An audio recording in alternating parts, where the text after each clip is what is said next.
Hi and welcome. Hello, hello. It's been a long time. It has been a long time.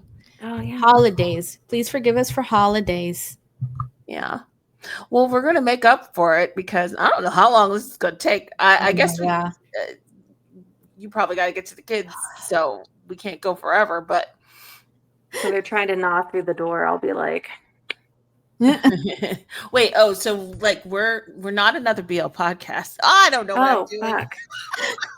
My name is Heatherly. RedIsTrying. I'm Kelli BLChef. And I'm Shannon BLGossipGirl. I don't feel great today, so we're all a little different versions of not great today. But we'll be okay. We did it though. We're here. I'm proud of us. I'm very proud. The goal today is to go over all of the GMMTV shows that like the new trailers, but we're also going to touch on the ones that haven't come out for 2024. So we're looking at what's remaining of the 2024 release and then the trailers that we got for 25. Yeah. Because all of us have watched them and have thoughts. Lots of thoughts. Boy, do we. I don't know why I said it like that. I say that because I spent almost 3 hours recording all of my reactions to all of them. Reacting to those takes so long. I know. I was like, I didn't actually pay attention to the fact that there's like 25 of them, but then I was like, but I mean, they're all like 7 minutes max-ish. Oh my God. And it still took me almost 3 hours to react to it. I was like, this is insane. It's a lot, man. It is. And I thought I'd just like spend a lot of time in the in-between, and that's why it took so long. No, even with trimming it down, it was like 2.5 hours. Damn. Like, okay. All right. Where do we want it? Not words. Let's start with what's remaining with 24, because a lot of people were sad that certain people didn't get shows, and that seems to be where a large bulk of a distinct set of shows are. Yeah. So if you hear my dog, I'm sorry. I have no idea where she is and what she's doing at the moment. You want me to, or do you have like a you can do 24 ones. Okay, I will run down what hasn't aired yet. So Enigma 2 hasn't aired yet. That's a straight show. So a lot of the straight shows, if you were wondering where they were, this is where they are. Yeah. It hasn't aired yet, but I believe they're supposed to start filming soon, correct? I think so. Yeah. Oh, they are filming. Okay, so Enigma already started filming. I'm sorry, I need to adjust my screen so we can do this expeditiously. All right. Enigma 2 revamp is in their fitting stage. So that's Boone and Prim. Ooh. They have started fitting. I did not know New was directing revamp. That's wild. I think I knew that, but I don't think I got like anything that said it was a confirmation after they moved over. So it's the reason it's been held back is because he's so busy. Yeah, that makes sense. And some of the actors are tied up in other shows, so like Santa. Yeah. And Mark. Are they're still putting Santa in it, yeah. The cast, from what I understand, from my drama list, that's all we got to go on. The cast is still the same, and they're all working on stuff, so that's why it's taken so long to get to it. But New is still doing it, and then someone was like putting some nasty like GMMTV, it's going to be a rom-com. Shut up, person. I don't like you. And they said that New confirmed that it is going to be spicier and darker because it's at GMM. Because let's be real, New stuff. What do you mean? Wabi Sabi is rom-coms. That's why I tell you, person, to shut up. What are you talking about? Anyway. I just okay. She might be tired, but that doesn't lose the zest, guys. It doesn't lose the zest.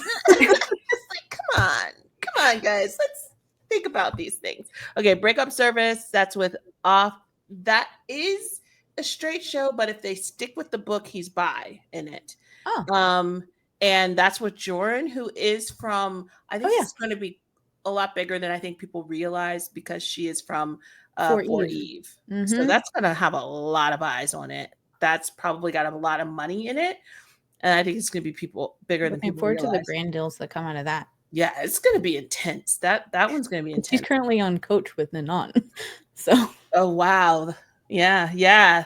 And that one's, I think it's wrapping up, actually. It's in post. Oh, it wrapped up. It's in post-production.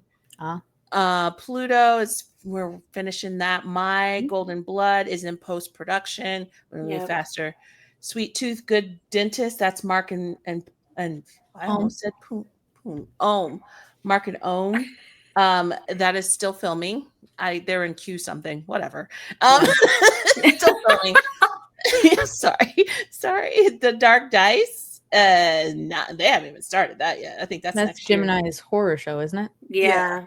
I don't think that's starting until next year. No, I don't to think even so. film. Is that with Prim or? Yeah, that's Lily? Prim. That's with Prim. So that's another Is straight Enigma show. 2 with Prim too? Yeah. Huh? Is Enigma 2 with Prim too? Yeah, Prim is in that as well. I found out that I found that out that Namtan is in Enigma 2, and that confused me, and I no longer understood what anything was anymore. No. Leap Day is filming. They've gotten pretty far. I think they're pretty far along. Yeah. In that. That's another straight show, and that is with Dew and Pond and Gun. Yes, words are real hard today. Us. I love that you started with Dew when Pond and Gun are like the main two. I'm looking at the poster, and he's so tall. It's the first face I saw. He's such a presence. I went height different. Us, which is the long-awaited GL. Long-awaited. Yes, we want this one. It is filming right now. So yeah, it's filming. So we're getting there, guys. Scarlet Heart's gonna take forever. Yeah. It's a huge but we're clearly still doing stuff for it because we keep finding all these young men on horses all of a sudden. Yeah, I was gonna say, as soon as I saw them getting like horseback riding lessons, I was like, oh shit. They're also taking we keep going in interesting pairs. And I'm like, what is happening? I was like, I don't think I've ever seen their workshop stuff be this intensive. So they're going to a very specific acting coach, and I know this person must be legit because that's Peepee's acting coach. So that's why you keep seeing Peepee, C, Tay, all the Scarlet Heart people. Oh, maybe that's why they're all hanging out. I just made that connection. All the Scarlet, because is C in Scarlet Heart? No. Yes. No. Yes. I don't have anything in front of me. I can look. Anyway, all the Scarlet Heart people, it's somebody outside of GMM. They're going to a special acting coach who is also Peepee's acting coach. So when you see them all, like, that's why he's around. As of right now, he's not listed as part of the cast. Okay, so I still don't know the C factor, but with the other ones, they're all going to the same acting coach. So yeah, they said they put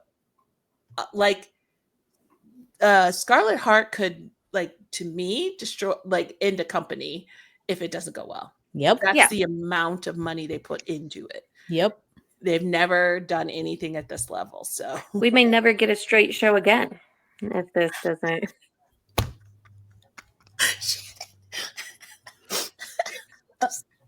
This makes it so hard. I don't want to root against it, so we stay with the gay shows. It's the last purpose of straight shows. It's all on you, Scarlet Heart. All on you. No pressure. No pressure whatsoever. Horses to victory. I don't know what it's about. I know it's very important famous story though. You haven't seen it? No. Oh. No. I need Kelly to remember why Shannon really likes certain shows and then dramatic. Understand. It's super. Listen, I accidentally heard, and by accidentally, I mean I was on TikTok and someone used the theme for Scarlet Heart on a video, and I just started crying. Oh no! I mean, I'm going to watch it, but yeah, okay. The X Morning, that's what I'm waiting for, which is Chris and Cinto. Oh yeah. It's been put off for a lot of different reasons, but I believe they are in fittings. They are in fittings. So I think some of their people, like some of these, they've been pushed back because people are tied up in other stuff. Yeah. So there's only so much people, on staff there. We're almost done. Yeah. Osan's Love is wrapped. It's post-production. We should be getting that early next year, I think they said. Maybe late this year, but definitely early next year. Tempo's about to start. So it starts Friday. Woo! I'm excited for that one. But cautiously. To be honest, I don't Which one is that? Est William. That's the Est William. Oh. I haven't paid that much attention to Est William. I know they're all the rage. I know William sings pretty and Est swims. They are all over my feed at the moment. Well, I mean, as they should be. Yeah. But like just suddenly all over. The show, because the show. That's probably why. Because the show starts this Friday. I thought it was because I was being sucked into Lego Diamond side of everything, and then Est William was like, boom, popping up. Kinda, but not really. I am way into Lego Diamond, and I still don't. You're still That's starting to get to be too much too. He looks very frustrated. Getting very intense. It's making me uncomfortable. Yeah. The reporters I'm saying. Yeah. The reporters, yeah. He just and those other boys look like they're about to fight for him. Yeah. It's getting. They're just like, any question's okay. And we're all like, no, it's not. No, it's not. And I think I'm getting, I don't want to tangent, but like some of these comments, I'm like, they're not a ship. They don't have a show. This is not for work. You don't get to do that. Like people are like, it's just a ship and we hope they get a show. I'm like, they're not a ship. That's not for you. Like reporters are overstepping. Yeah. Okay. We can keep going. The next one is Hide and Sis. They just started filming. What is that one about? I don't know. That's straight. I honestly don't. Who's in this? Ploy is in it. Luke. Oh, this is Luke's first lead. And Mond. Luke gets to be lead in this, I think. Yeah. I think. I don't know. I'm lying. I don't know, guys. Chapter, the young sister has received a larger share. I don't know, man. Unfortunately, my brain isn't going to read this and process it. Anyway, it is in filming. And it's got Ploy and I. It is. Jan, Ploy, I, Jing, Luke, and Mond in it. So that one, we're almost done. Whatever it is, it's a thriller mystery. So yeah. Friendship Forever. That one, I don't have anything on that. I don't know what's going on with that one. I don't even know who's in that one. I forgot this one existed. What the hell? It's another straight show. Ooh, that's the one with Boone. Boone is in that one. Mook, Pat, and New. Yeah. Okay. New is the main role. Well, but I don't think there's no update on it, so I don't know where it's at. But that's another straight show. And I think that's it. Woo! This is the one I thought was the animated thing that he kept promoting. What? Animated? What now? Because he was going to some sort of movie stuff and he kept bringing Tay, even though Tay wasn't in it. Oh. I think that wasn't animated, was it? No. I don't know. I thought whatever he was doing was this one, and it's not. No, he did a movie. He was in a movie. That's what I was like. My brain is like, what I thought that was not. Oh, got it. Yeah.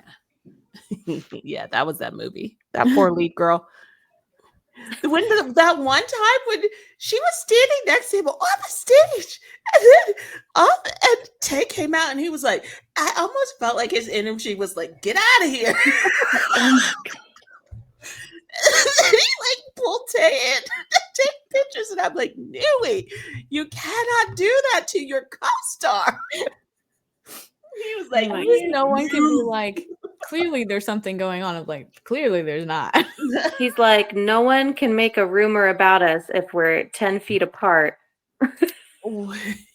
Can't make a rumor if we're not in the same frame for photos. Can't make a rumor if I keep bringing Tay to all of my events that he has nothing to do with. Nothing to do with. Oh, yeah. He's like, have you guys met Tay? And we're like, yeah. Okay. Yeah. I think the four of them are tired of rumors, and so they're just like, you will not get an opening. We will. They're like, we have one calendar. All of our events are on it. You know where to be. You will not come for us. We are clearing out 2024 safely. Exactly. You come after some other people. We pay our dues. Can't get me. Yeah. Nui alone is like, I will shut it all down. I will. He was on the verge of, I'll give you something to talk about, but it's not what you think it's going to be. I mean, he literally was at this last event. He was pushing people away. It was intense. It was a lot. Tay's a good one. Because at one point I would just be like, I need you to settle down, sir. I think Tay has just gotten in this like a confusion bubble that he kind of just lets Nu do whatever. And he's just like, I'm just going to be here because I don't know what's happening. That one picture that someone like freeze frame of P-Jack's face.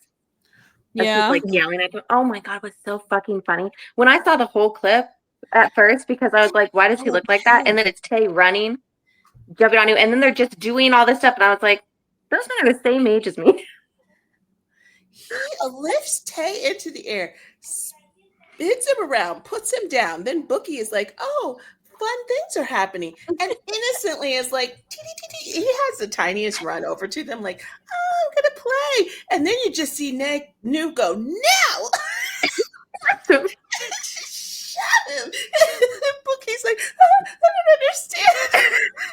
And then that's when Jack is just like, oh my God. Nui was like, listen, I've got like 3 more weeks to close out this year. It's like,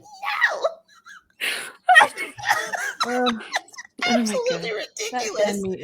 That is, I cannot imagine being in the room with all these people when they're going that level of crazy.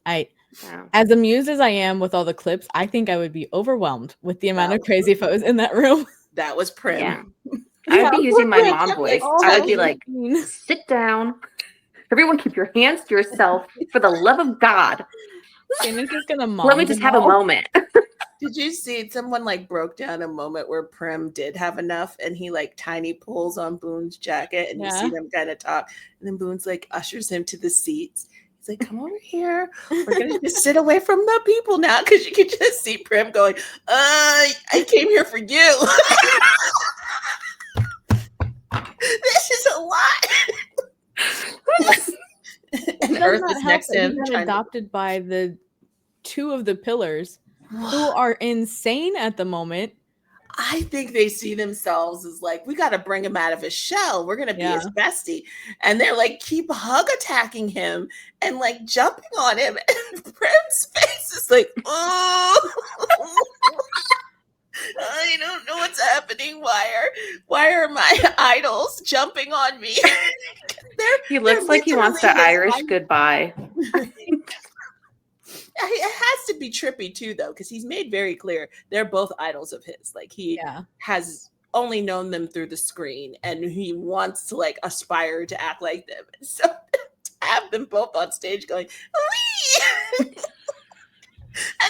jumping on him, it's got to be such a head trip.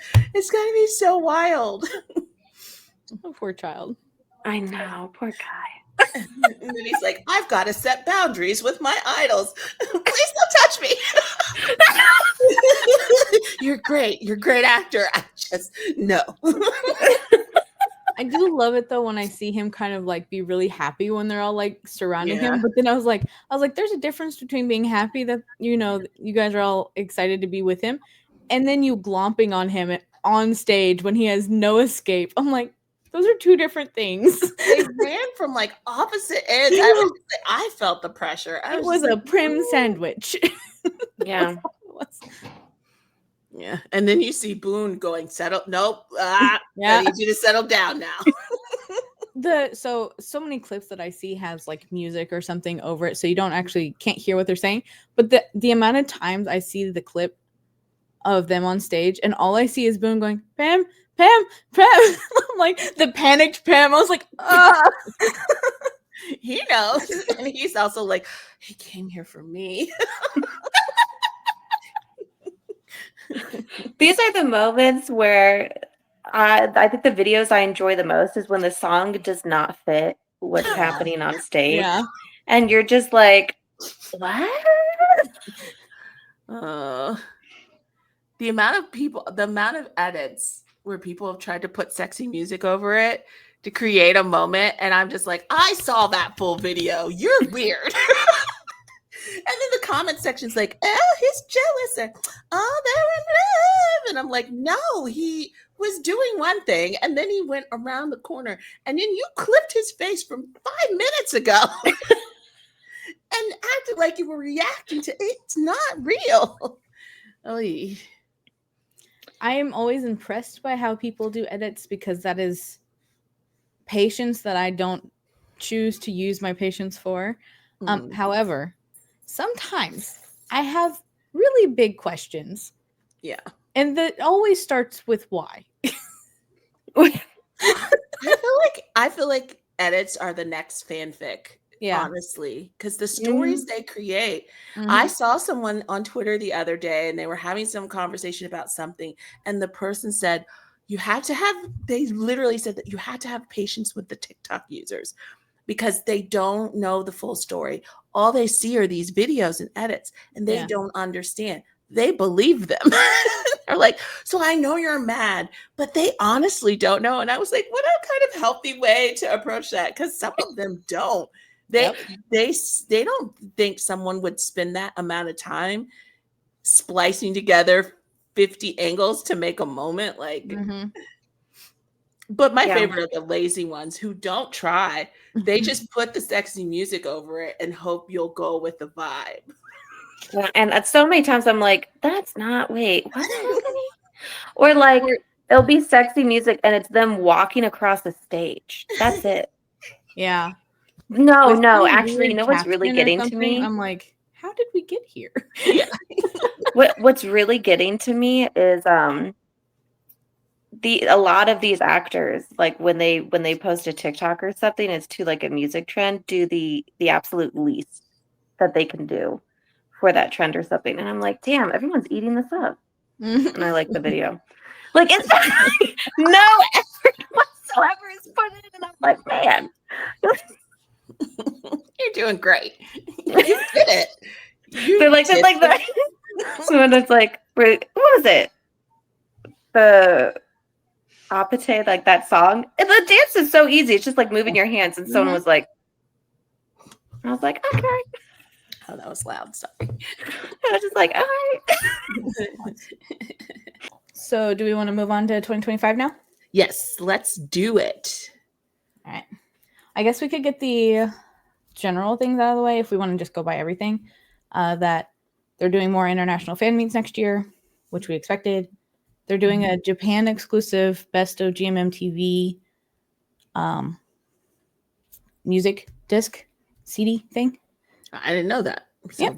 Well, right. Well, okay. They're doing Love Out Loud Fest again.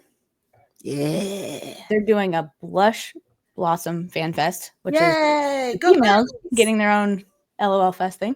I'm really excited for that. I'm really excited for that. And then Fanararium thing.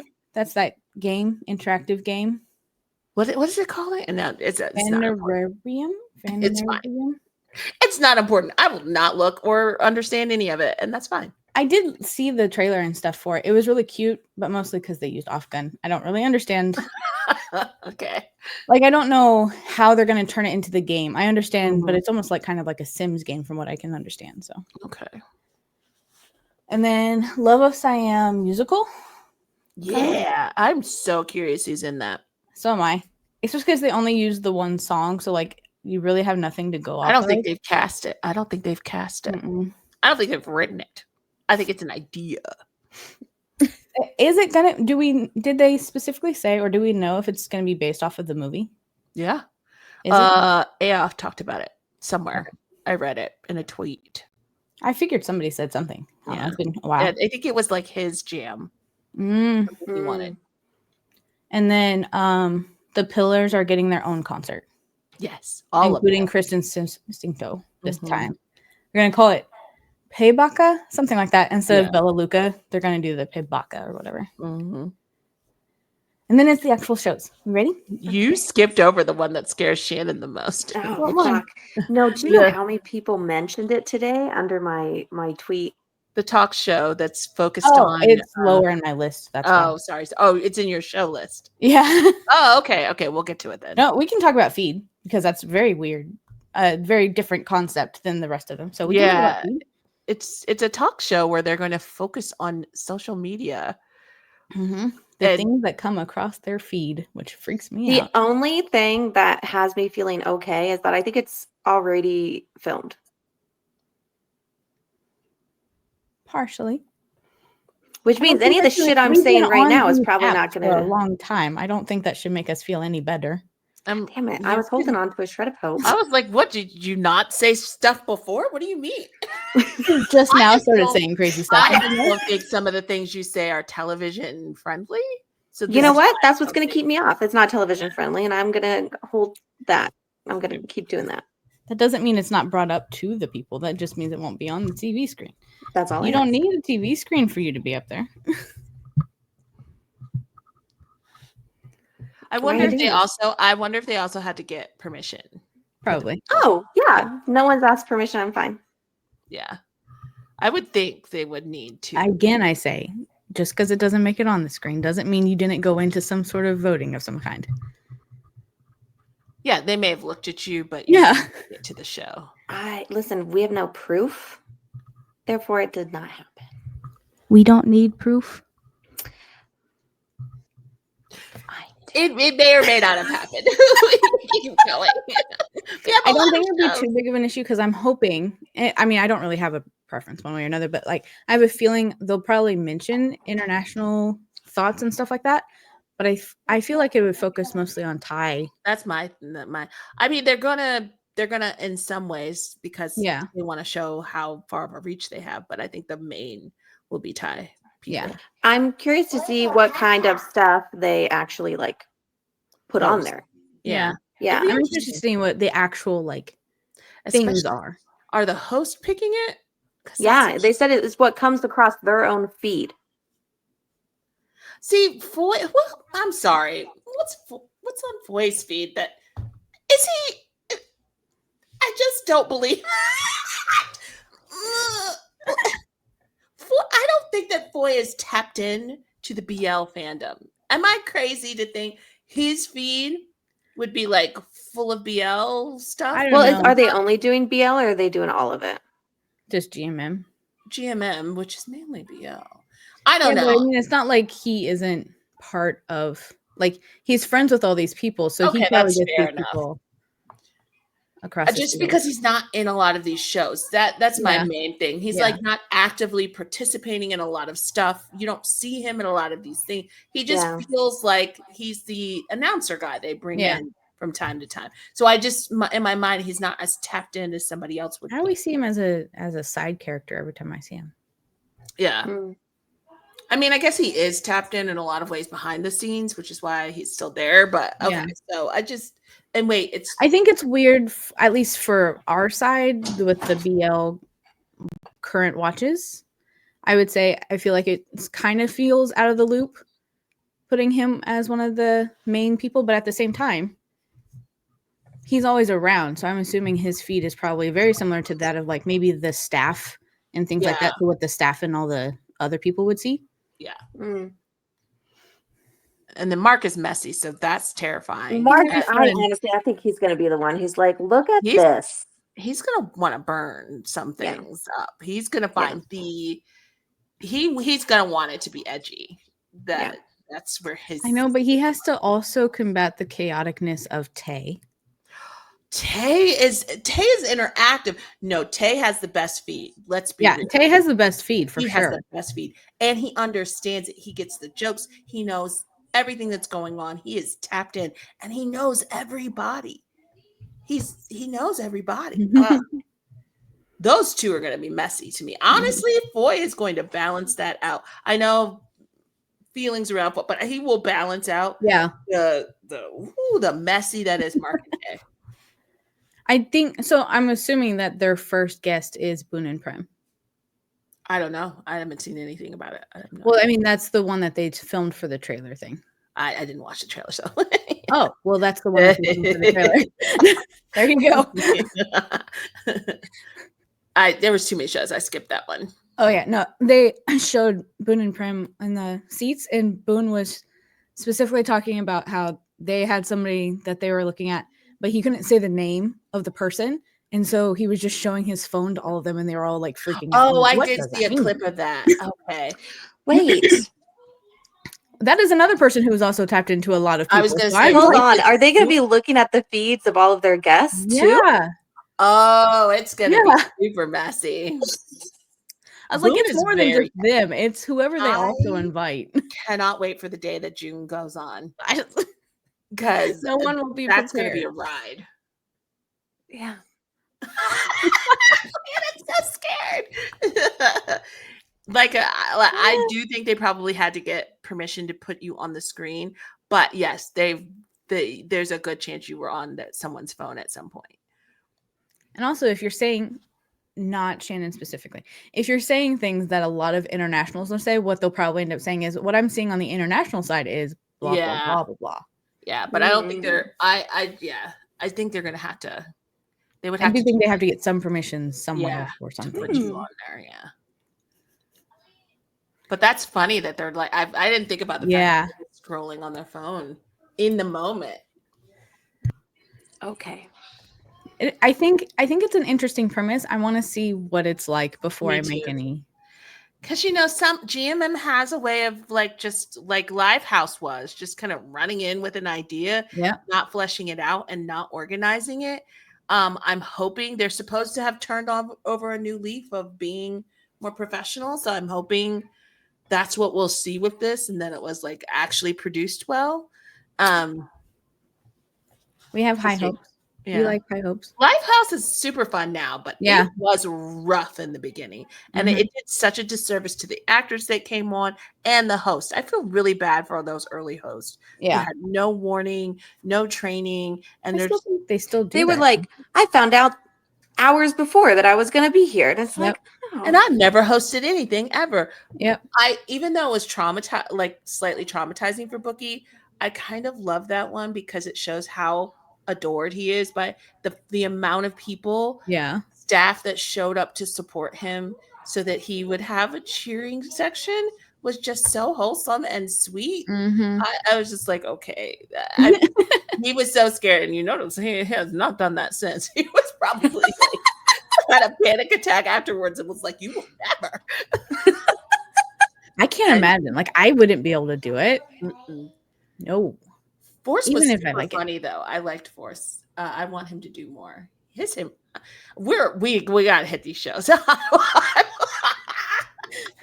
Okay, so the first big show that they introduced in the thing was Dare You to Death. Yay! That was with June and Dunk and the mystery thriller thing. I can't explain how excited that show made me. So excited. I'm very excited for that. I do as much as I like their current show, I do kind of like watching Jung just be ridiculous and while he's trying to get Dunk to loosen up. I find that very enjoyable for me. Well, this is a different role for him altogether because he's never been able to be kind of himself a little bit, little, what is that word? Not sarcastic, but sly, and flirty and all of those things. He gets to have fun with the role, in a way that he normally doesn't. So I'm excited for him to do that. Yeah, I'm super excited for it. And then I like murder mysteries. Heck yes. I love a good, and Drake is in this. I like any time Drake gets to do anything. I'm super excited. They have quite a cast. Yeah. For the little truth or dare section of friends and people. So I'm excited to see what they do. And it goes pretty dark from what it looks like it gets real dark, real thriller-esque. Yeah, it seemed like it'd be a thriller. And it seemed a bit more fleshed out. So I'm wondering if we might be getting it a bit sooner. I don't know. Well, it might be one of the first ones. You thinking? Yeah, I try to like base it off of like how well you can follow the trailer by how long it's been thought out. So I'm wondering if it might be one of the sooner ones. More than one scene, preferably. That's always my thing. I was like, how many scenes have been like put into this? Multiple locations filming. Yeah, that part, and it does feel like a complex. It feels like a complex storyline, so it's not like one you can throw together. Oh, and isn't little June's brother? Yes. Little in it. I'm very excited about that. I'm excited to see them in more things, and like paired up with other people in different ways. Like I like seeing the familial things, you know, because like little was also Big Ohm's brother. And he's good at being brothers. Yeah. But he works. It works. So yeah, so there's that one. And then I think the next one was Head to Head with Sea King. Oh, that looked cute. Oh, that one does look cute. I was so excited people started talking about them more because like I don't think people understand that they're definitely a pair that the international crowd doesn't understand the level of fame they've reached in Thailand. Yeah. They're very popular and just very enigmatic. They've got the potential of a Gemini 4th, in my opinion, because they are also performers as well. I knew something was up when they started letting them hang out with all the pillars and stuff. I was like, what are you doing? How did you get here? And I was like, oh, okay. And then I think I dropped that video for y'all when they were at a mall or something, and it looked like a K-pop group was there. It was insane. And I was nervous for them because they looked like they were going to get attacked. So, and then there's a new pairing, right? The newbie pair. Is there a newbie pair? Java and Surf. Yes. And Surf is from the non-GMM show called the I Dream About You. Nope, that's wrong. What is that called? The one I'm watching? Yeah. I Saw You in My Dream. Thank you. Wait, which one is he in that? He's the little brother. He's Yo. Yo? Wait. Yeah. Oh, Yo. Yeah, he's Yo. Oh. That's why I was super excited. I was like, because I saw him in the GMMTV lineup, and then I noticed that he changed his header thing to where he's in GMM now. Really? I was like, wait, when did he go to GMM? And then this lineup came out, the overall lineup came out, and he was in this show. And I was like, oh, he gets his own fair when it comes over.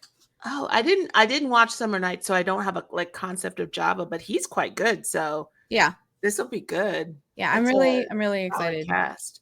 Oh, so for them. Yeah, so I was excited. I think so when I did my reaction to this, I made a comment that it reminded me of Bad Buddy. But almost not in reverse, but like how the parents, instead of the parents are trying to keep them apart, the parents are trying to make them be friends. And I really liked that because like they were constantly butting heads all the time, but they also liked each other. I love that. I like close proximity too, and they're forced to like live together for a while. Yeah. Then doesn't something like supernatural or something happen as well? Yeah, he keeps having dreams of him dying. Or something like that. Right. Yeah. Like they were in a race and he got in a car wreck because he was seeing flashes of him like dying. So it's a little like saw you in my dream. It is a lot like it. I was like, but it wasn't, but it was. It was like sort of in dreams, but it also kind of is. Okay. So yeah. But yeah. And then the next one was Burnout Syndrome. Yeah, that's Afghan do. Oh my gosh. And we have that iconic moment now with Gunn in the full makeup at the tub and off stand. Someone screenshotted that. You heard that story too, right? He keeps telling it. Off keeps telling it that the first time he stood up, it was the wrong way, and so he was in the camera. And he is fully naked in that scene. So, and then he kept telling it, and then the other day, God told it. He's like, everyone could see. like, really, guys, everyone could see. Everyone could see anyway. You were in a room full of people. It's the way he said it. It's cracking me up. I think that's gonna be fun to watch, like promotions and stuff for. I agree. Off has been something else lately, so like I can just see that this is gonna go real interesting. And I think sometimes, if it's a show that I'm not interested in watching, sometimes I get really excited just for the promotions. This one I'm interested in watching and the promotions.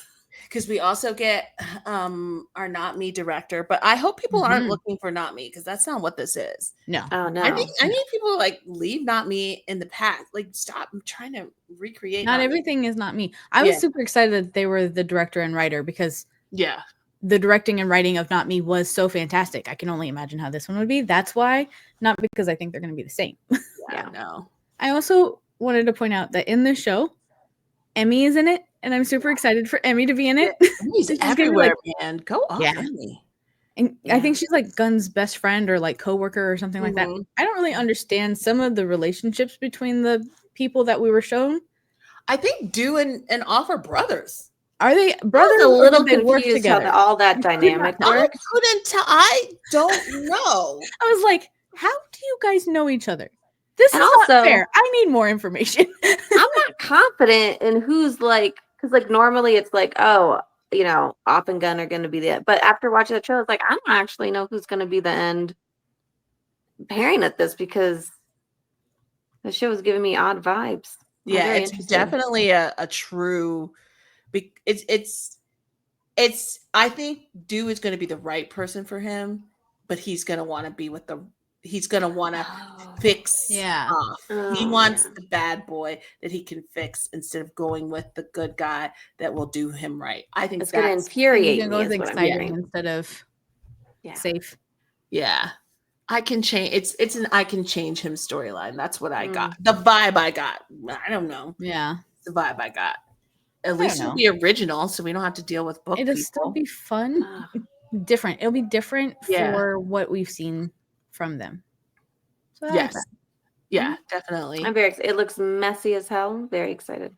I love that this thing I thought of when I saw it too. I was like, this is gonna be messy. I also love that this came because of Do. Like, Do was the instigator of this and wanted this is to all you people who are like they're trapped in BL and yada yada yada. Do wanted to do a BL with Gunn. That was his request. Do from F4, who's doing amazingly. He does not need to do BL. He wants to do BL, and he wanted to do one with Gunn, and then Offset, so I'll be there. And then they wrote a show. That's like we said at the beginning. Those four, they're not fucking around. That is how that went down. And so then that's why Office has been doing all this work on his body and stuff, because basically, and I think only Nucci, I think only she could do this where is it she or they? Oh, I don't know. I think it's they. No, I don't know. I don't know. I will not say. I'll do they to be safe. They could do is where they were like, okay, you're going to do this. You're going to go there. Well, you have to be ready to be nude, ready to do this. And so he's going to be so challenged by this script. They're really like pushing him. So it'll be very interesting to see. I'm excited. Yeah. I'm excited. I will say, I mean, preferences now. I'm excited about like most of these shows. Same. I think there was only like 2 that were like, I'm probably going to watch it maybe, but like not super high on my list. You know what I mean? Mm-hmm. So like, if I say that to everything, don't judge me. I like shows. I like BL. What do you want from me? So let's move from one mess to another mess. Only Friends 2. Very exciting. I was going to say, so I will start with, I was really nervous when I first got like the cast of who was going to be in that show, because I found out the cast before I actually watched the trailers. Mm-hmm. I was a little nervous for certain reasons, but after watching the trailer, that's going to be insane. And I'm excited. Even though I got frustrated with some of how the ending went, I'll keep saying that with the original Only Friends. I do think that JoJo has clear vision in his casting. Mm-hmm. And I think he sees beyond what maybe others would see in some of these actors. And so we get to see actors get to stretch themselves and really put themselves in different situations that are, I'm going to say, how do I say this? I think we're going to get to see Lang shine in this. Mm-hmm. Oh, yeah. I think that character is just the right character for Lang. Yep. There's a sauciness that he's already leaning into in a way that actually works for this. That I'm like, I think it's not JoJo directing. It was the I don't know if it was the assistant director. Somebody said the writer. That JoJo is the producer. The director is Ninu. I think they worked. So they worked on the first Only Friends, is what I was told. They were, but now they get to move up into director role, which because GMM does a lot for this one, huh? JoJo is producer for this one, so he'll be right there, making sure it's good. But y'all know the reason I'm obsessed with it is because it's theater. Sorry, so much. I can't. I'm excited because it's going to be different. Also, I really love that they throw a little bit of Boston in there. Nice to see him back in his full glory. But yes, I'm excited. I think it's going to be different. I thought I was really nervous that it was going to be too much like the last one, but with the theater aspect, I think it's going to be great. Also, I didn't know I needed Gawain as a clothes person. I didn't know I needed him doing so into that. Yeah. The design clothes thing. I was like, oh, that's new and I love it. I'm excited. And the impetus for this one was Mix, because Mix told JoJo, I want to be the Boston. So I hope Mix has an absolute blast. He's going to have the best time. Yeah, we're just going to see him have the best time. Even if for any reason we don't like the show, he's going to have the best time. Absolutely. Yeah. That'll be great. I guess we can move on to the only straight show of this round. Oh, I didn't know we were going to talk about the straight shows. Okay. I was just stating that it existed. I said I would go through all of them. I love a lot of you with Nanon. And what is her name? Oh my God, I forgot. Mind. Listen, she is crazy attractive. She is. And she plays 5 different people. I watched more of that trailer than I planned to because she was very attractive. And I was like, this isn't gay. And I got off. Yeah. I did. There's too many shows. So I didn't watch the thing. I mean, I just went through all of them. So yeah. But I also really like Nanon, and it's not the first straight Nanon show that I've watched. So it's not unusual either. So it was really good. I'm really kind of nervous because they touch on a subject that is not something I know if they're ready to talk about, but I'm hoping that they're going to do okay with it because they've been trying to reach into those kinds of conversations in other ways. So it makes me slightly nervous. But I think she is going to play it well. I just don't know how the conversations around it is going to go. I think that's my issue at the moment. Yep. But I think the acting is going to be fantastic. It's nice. He's going to be able to do that whole thing where he can kind of play different people because he has to appeal to all versions of her. So he kind of gets to do his shape-shifting thing, which he's very good at. But I don't know. So I'm not judging. I will watch it though, because I will watch it. Okay, we'll move on to that summer. Winnie Satang. Oh. And that's JoJo. Is it JoJo? I'm probably. Yeah, I believe so. It's so interesting, the big directors who they pick. I think this is another thing people don't realize. Like, some of these directors pick who they want to be working with. So they watch these actors over time, and then they're like, who do I think I could make something interesting with? And he chose Winnie Satang. So they're they're going to do great. Yeah. I don't know. I liked the concept of the story. I was like, oh, this actually looks cute. And and then other stuff started happening. Kind But I of was like, reminded me of Overboard. Yes. Oh, Yeah, yeah. I was talking to someone else about that. Yeah. Oh, I hadn't thought about that. Yeah. Yeah. It's like, it's not the same because he didn't look like he was being mean to him because the one had been mean to the other, which is the premise of the other. But like, it kind of gave me that vibe. Like, no, I can see that for sure. But I really liked it. Also, I liked being able to see them incredibly fluffy because almost the entire thing, neither of them were wearing much hair gel or hairspray. Oh, you mean literally fluffy? Literally fluffy. But no, I'm excited because I think this is a very different role for both of them based on everything I've seen. So yeah, it's a big deal. Being some version of princeliness is not surprising for me. It's a big deal to get leads, and it's a big deal to get JoJo leads. So be proud. I'm curious because this looks sweet, right? Yeah. But JoJo said his whole point at GMM was to bring the spice. So what are you about to do to these two? I feel like we're being deceived, is what I feel like. I feel like you're gonna 1-2 punch us into something else because I don't know. I mean, isn't the whole premise is that the one's going away? What do you mean? Like when he remembers who he is, he has to go home. And he remembers sooner than he says too. Yeah. I thought that was interesting. I liked that kind of angle as well. Mm-hmm. But yeah, I was just like, you literally said online, sir, that there was enough cutesy directors and that's not what your purpose was. Yeah. When he started naming them, I was like, damn. You sure did. I was like, you pissed this man off. He was like, you would bring me into this argument? I'm gonna argue.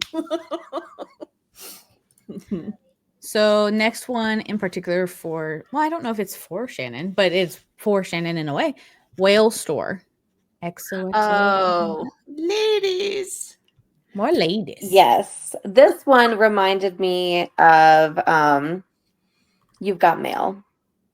Yeah. Oh my gosh, yeah. It's like 100% that, yeah. Yeah. So to say I'm excited would be an understatement. I love it. I'm like, bring it on. And also I'm really excited for Milk and Love to be older. Yeah. I said in mine, I didn't mention, I think I mentioned that I'm glad both of them are younger or older, but I liked that Milk in particular looked and felt older.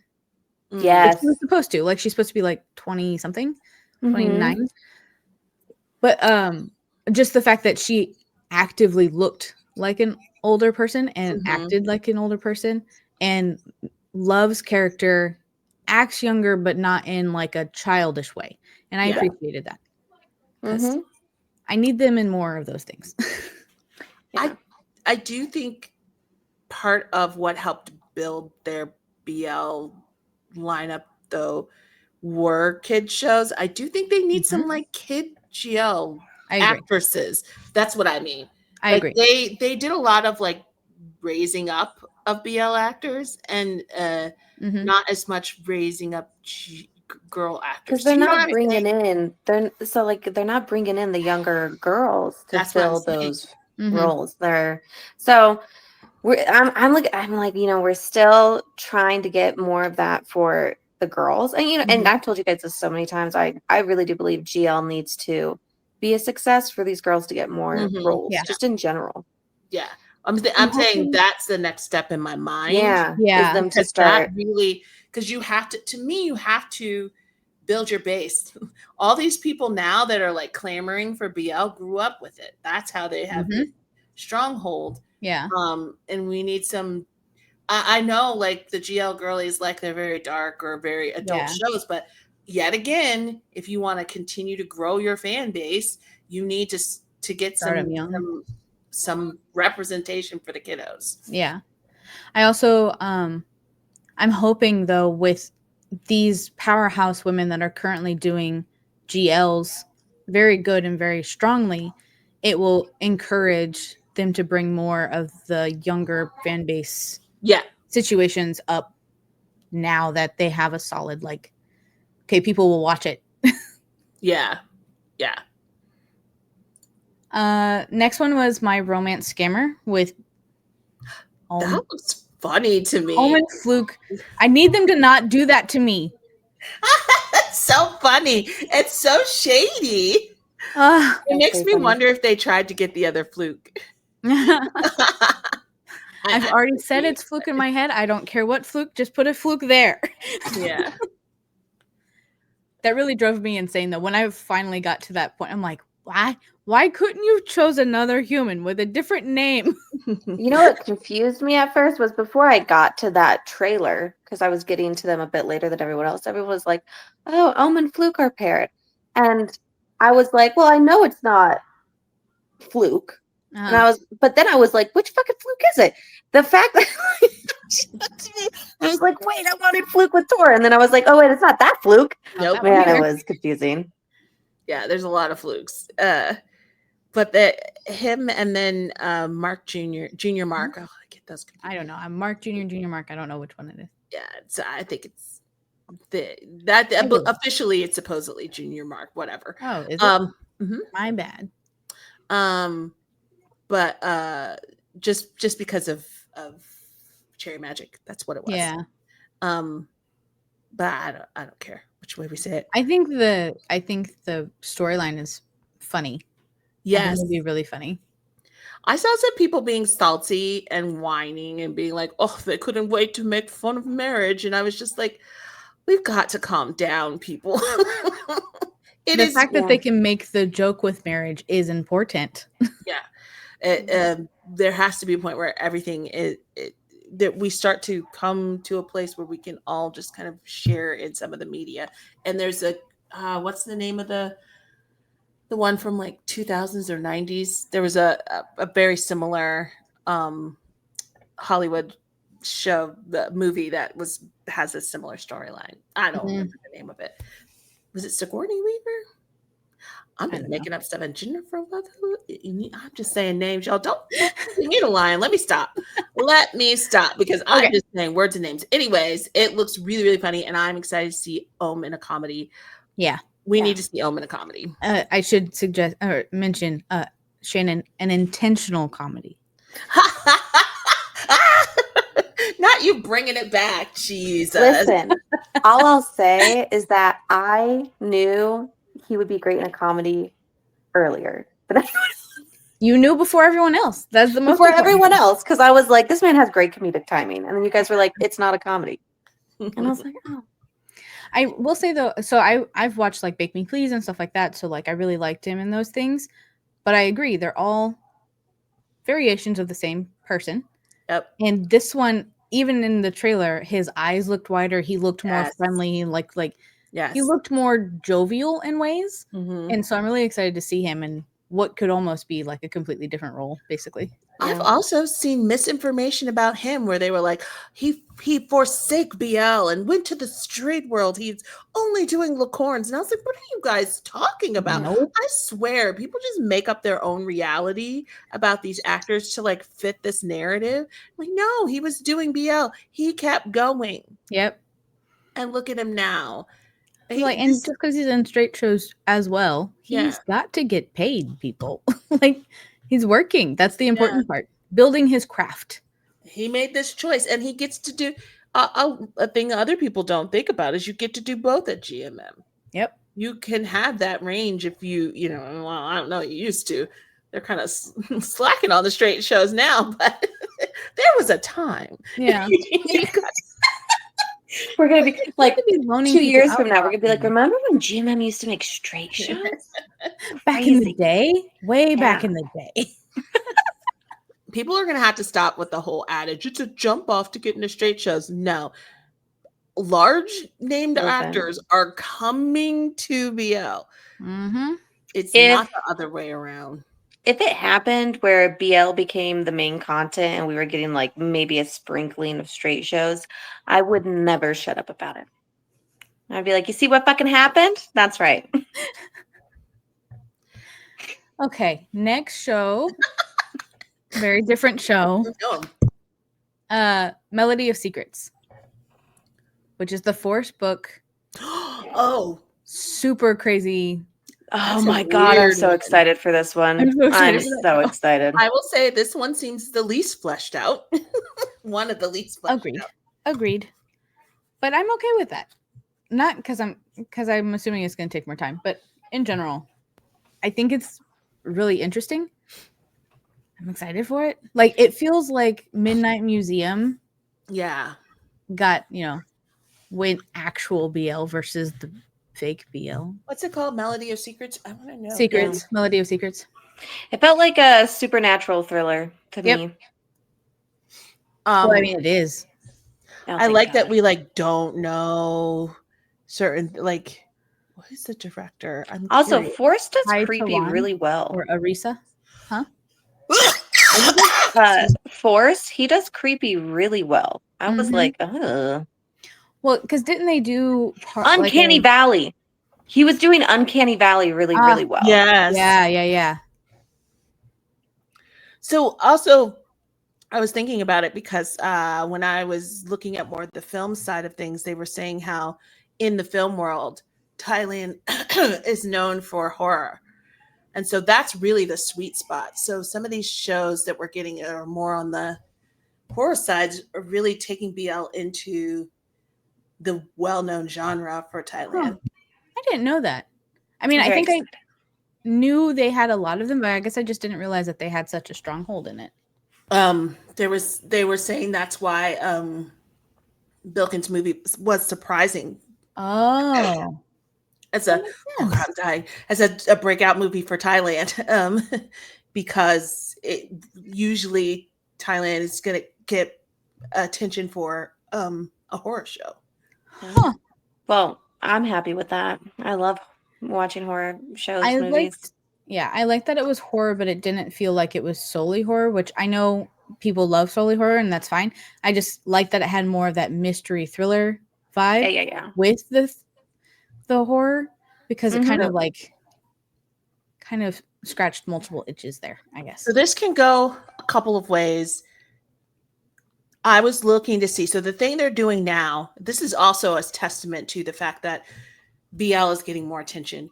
We're getting more non-BL directors doing BL. So these are non-BL directors. One did a GL. The woman did Pluto. But the guy, his list is not BL. Oh my God, I'm so sorry, guys.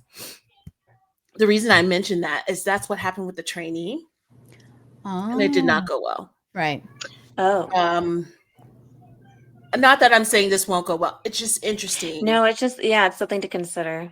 The quality, trainees' quality was so high. The writing was well done. And I hated that storyline, but it didn't mean that the writing was bad. I just hated the storyline. Yeah. But the production, the money that was put into the trainee, it was KBL level, K-drama level money, filming all of it. But they didn't know what to do with the BL. They really did. It was clearly not something they were comfortable with in writing, or they didn't spend the time on it. They felt they could do, they leaned into the GL because I felt like they didn't know how to write or shape that BL story. Yeah. I do wonder though, because this has that mystery thriller supernatural stuff. I wonder if having that extra different kind of focus where it's not relationship based focus, it's like the other things, the strangeness focus will let the focus on the relationship in the BL portion actually flourish versus the other one it was trying to flush out. Well, it wasn't supposed to be the focus. It was an ensemble cast, and I just won't let that go. It had potential. It was so ripe for being good. I was just saying, I think having only one couple for the most part, that's fair. Focused with all the other side things is easier for it to focus on the one because you're not focusing on one over another. I think there is trying to find this shift on how to make these shows that are just a show, but then the two people fall in love are two men. They're trying to make it, and I like that endeavor because with K-dramas I enjoy because I'm like, oh, I'm gonna sit down and I know they're gonna fall in love, but also people are getting kidnapped. There's a psycho out there doing things and other crazy shit's happening, and I enjoy all of that in the show. I think Jack and Joker did it well. Like YinWar talked about that, how they didn't want the whole plot to be the romance. Those people know BL. Like they got this is where there is I think there, how do I say this? There felt like, to me, just as watching the trainee, there felt like an ego in the sense that it's just BL. Like we can do this. We can nail this. It's just BL. And no, there is a science. There is a dance to BL to make it work. And it does pay to have somebody who understands that involved.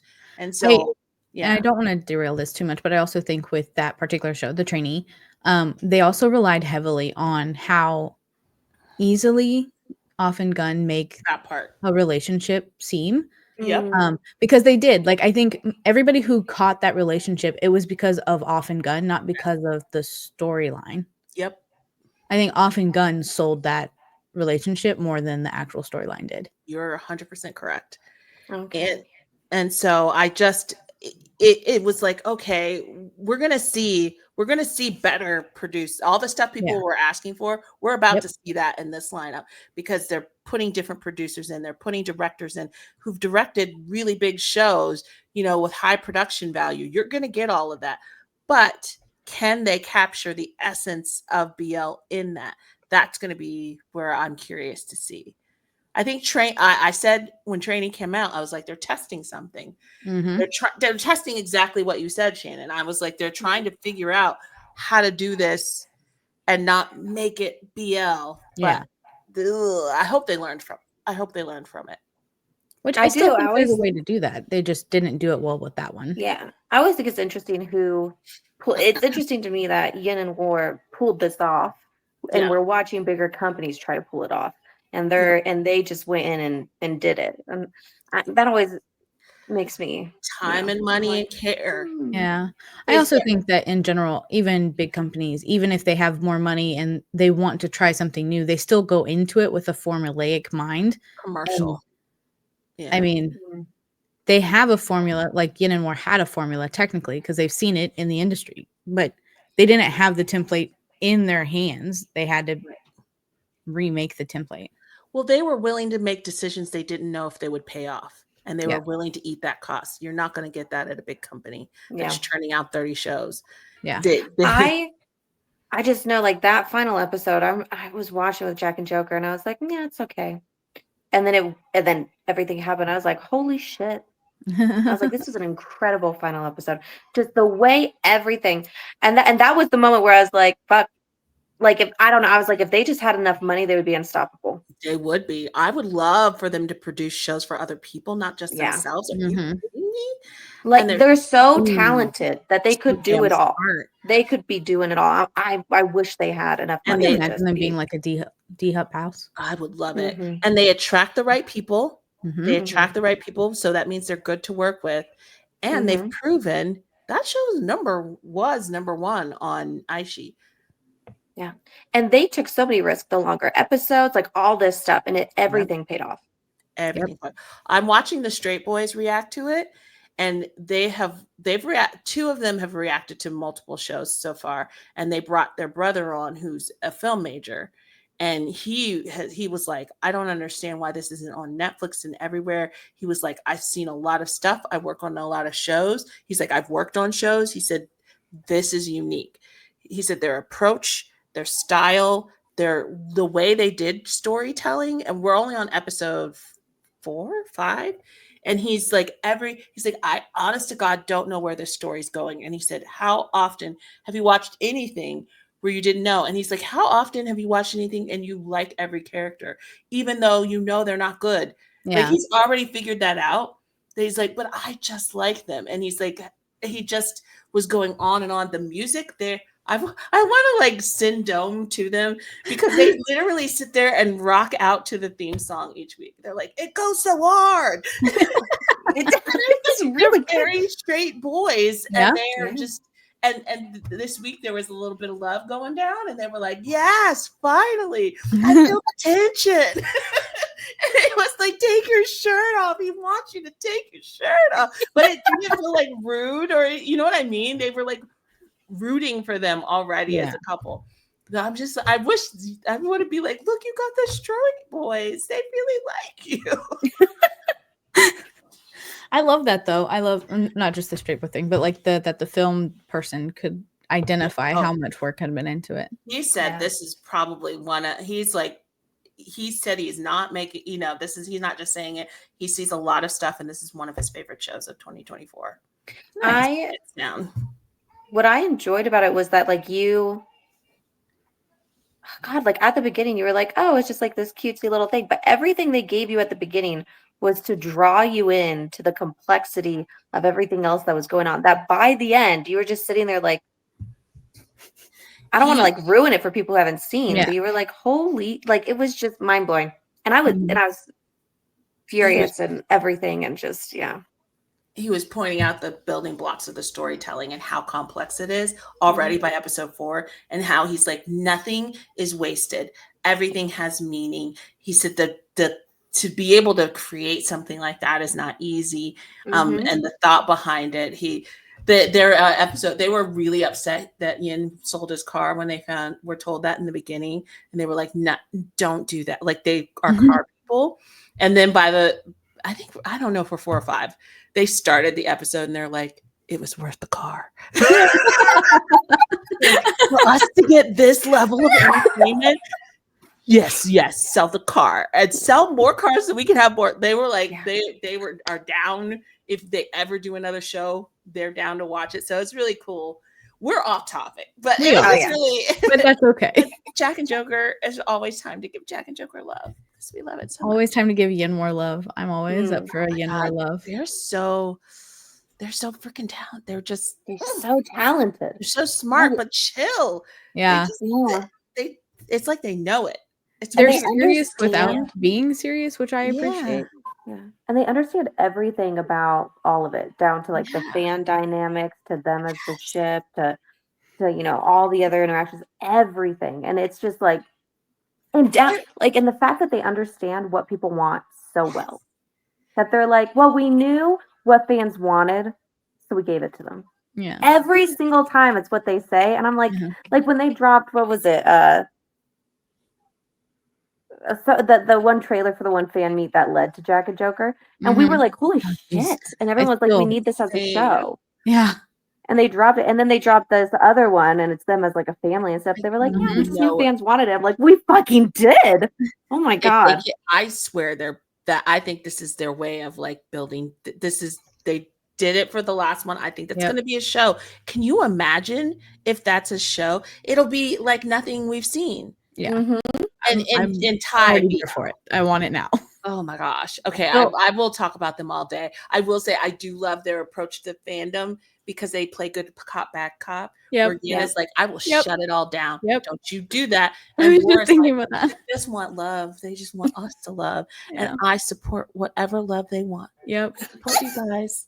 You guys are great. I love fans. And Yin is just mean mugging him and like, I will shut it down.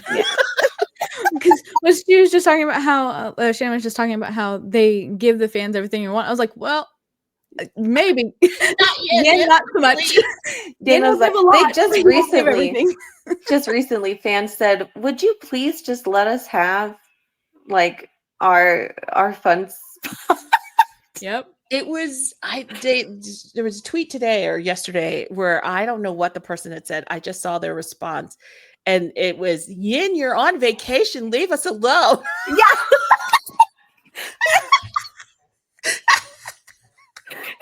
They were like, it's 2 a.m. Yes, you saw it. Yes.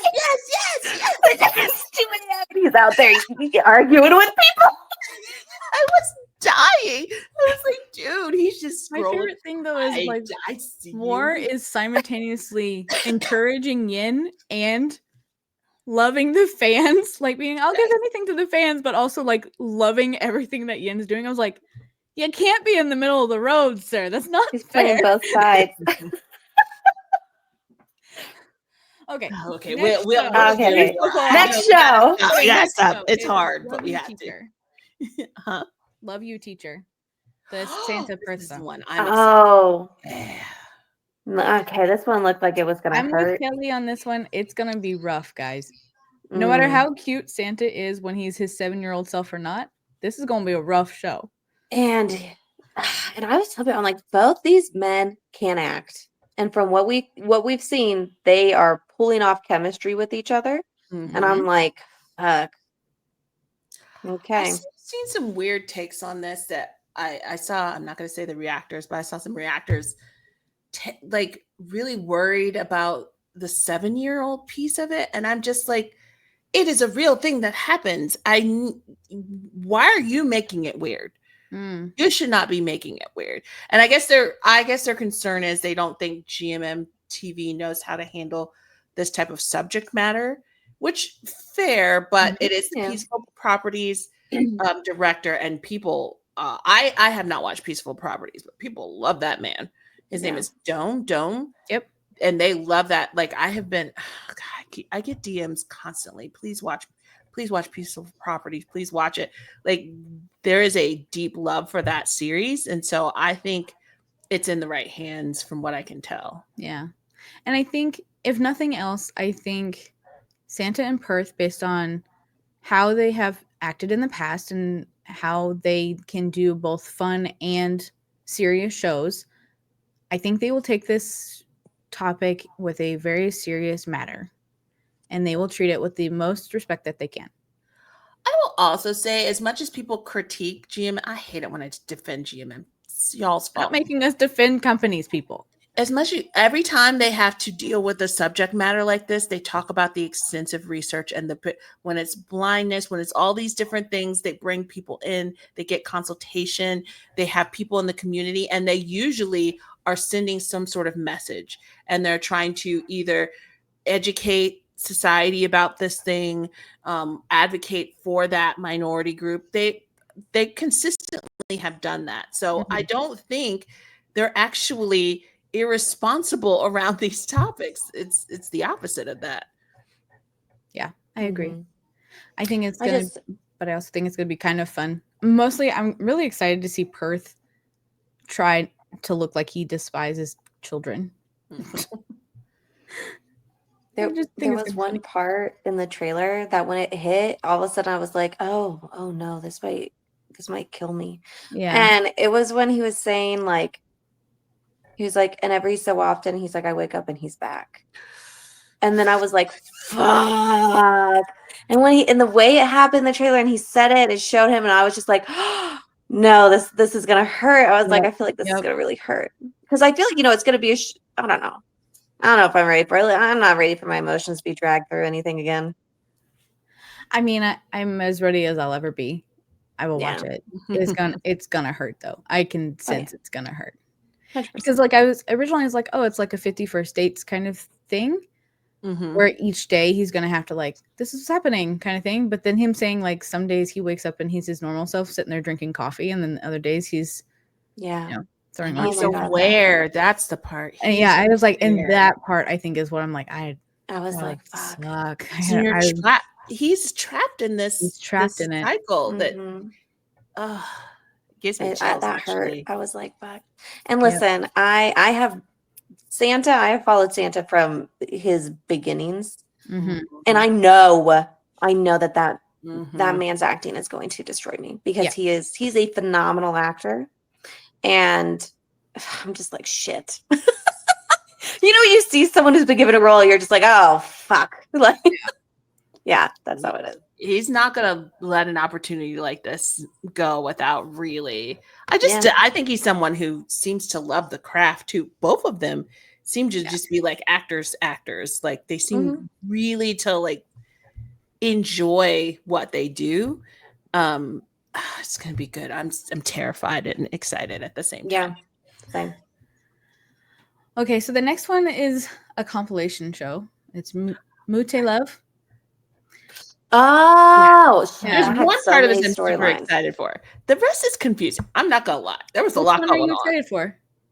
The Neo. Oh yeah. What is it when it's 4 people? It's not a trio. It's 4. Yeah, it's Neo. I know, but what's the word for? like 4 friends Quartet. always hang out. Quartet. Is it a quartet? What are we asking? The Well, 'cause, word you know, for it'd be 4 like- people being together, not a Yeah. trio, but a quartet. Oh, quartet. Yeah. Yeah. Quartet. Yeah. Yeah, the one with the quartet. Yeah. I was like, that wait, one. I thought we were looking like for their name, like Joy Lotta name. I was like, I don't think they have one yet. When I saw them, oh my gosh, I got so excited. I was like, yes, please. This looks fantastic. This looks so good. I was laughing so hard when they were like, please send us like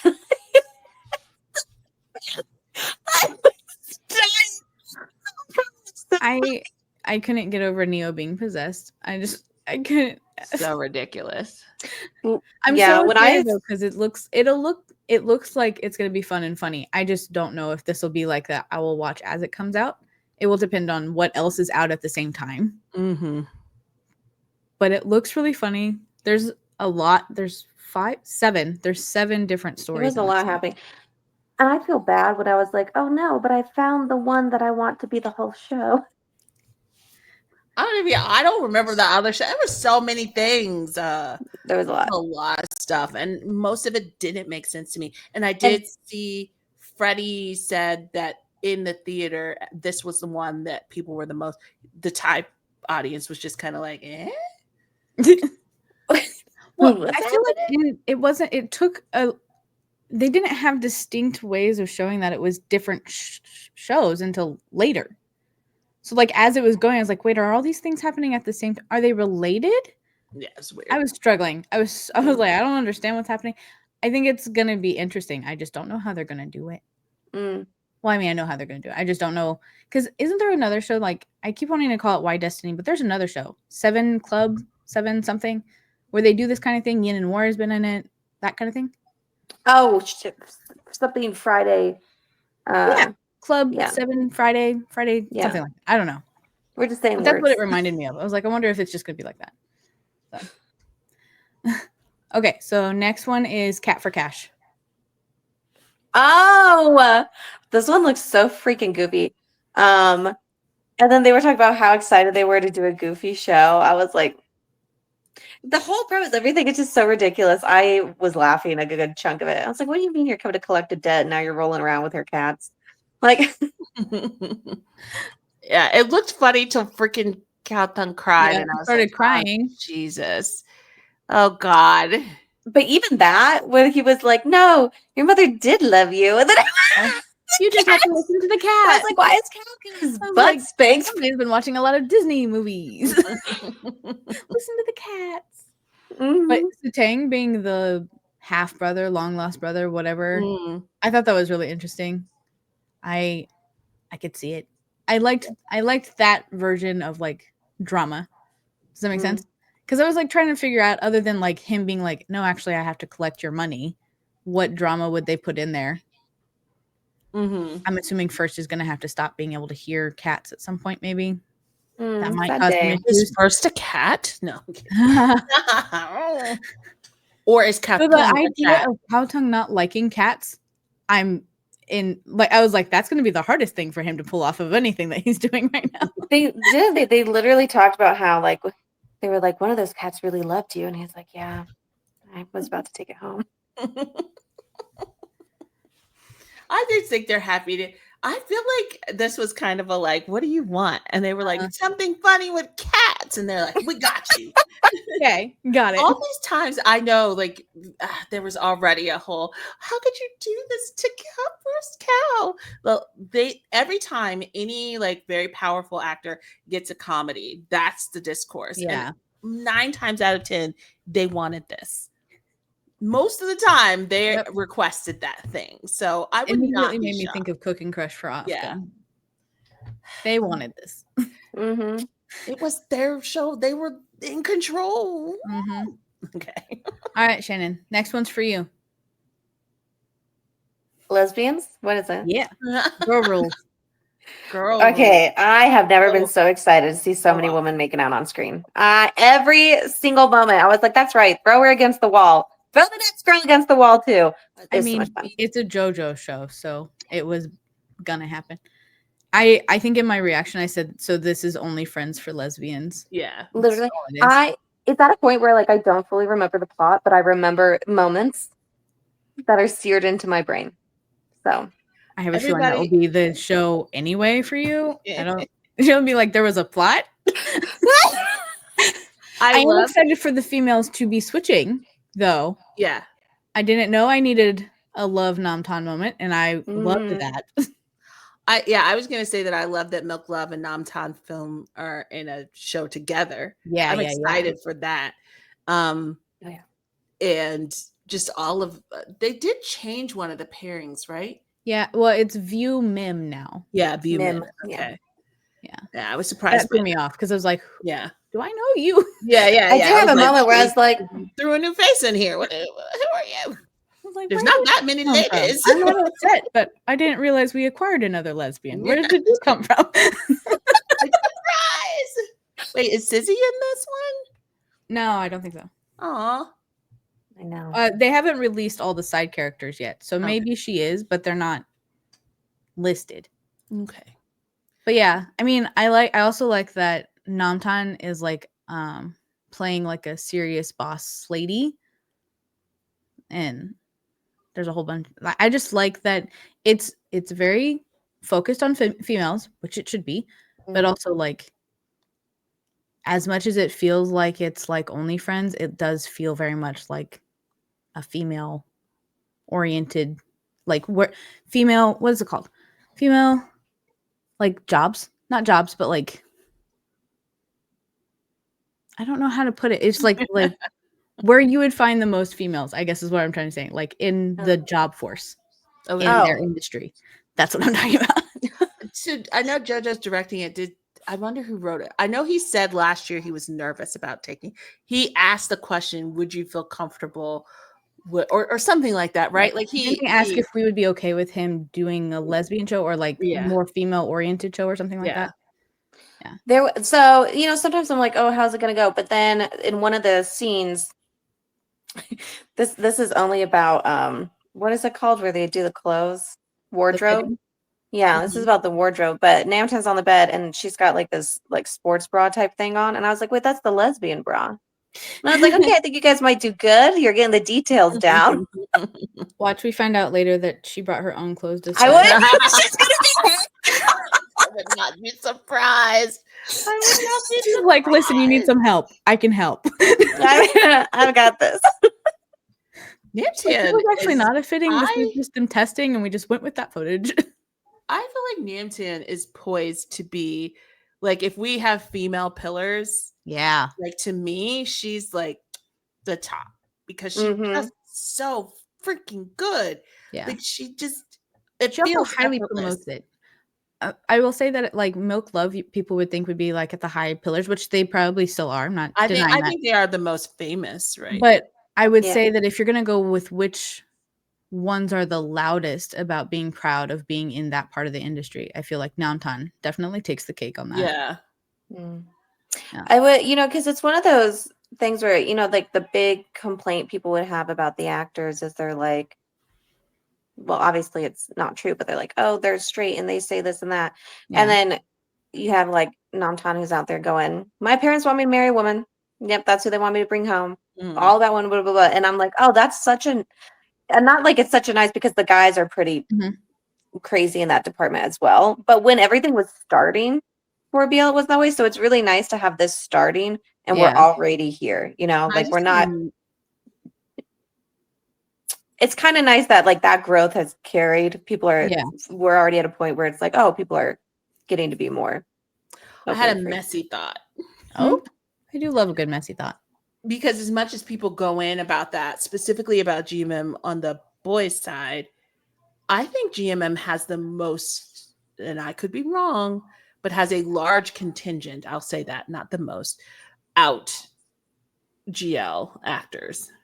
It's quite. Oh my God, they have an insane amount. Yeah. I saw someone make the most insane statement on Twitter. On Twitter, they were like, oh, so this one actress who is from, I don't even know what company, she's the only like actually like out actress in GL. And I was like, are you shitting me right now? No. I'm like, you throw a stone into the casting of a GL and you're going to hit a queer woman. I was like, it's just, they're all just there. Yeah, but definitely GMMTV you or somebody. She was. I can't guarantee that it was you. So please don't confirm that. Or somebody confirm that for me. But like, she was talking to somebody and they said, if I was a man, would you marry me? She's like, you don't have to be a man. And she just like kept going on. Like she was just walking down the line of people. Like she was walking in somewhere. I'm like, okay, yeah, all right, yeah. And then we've got, what was it?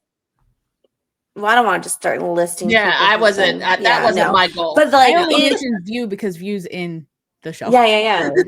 And I get really excited about it because the girls are very, and I feel, people don't really pay attention as much to the girls. So yeah, I agree. Yeah.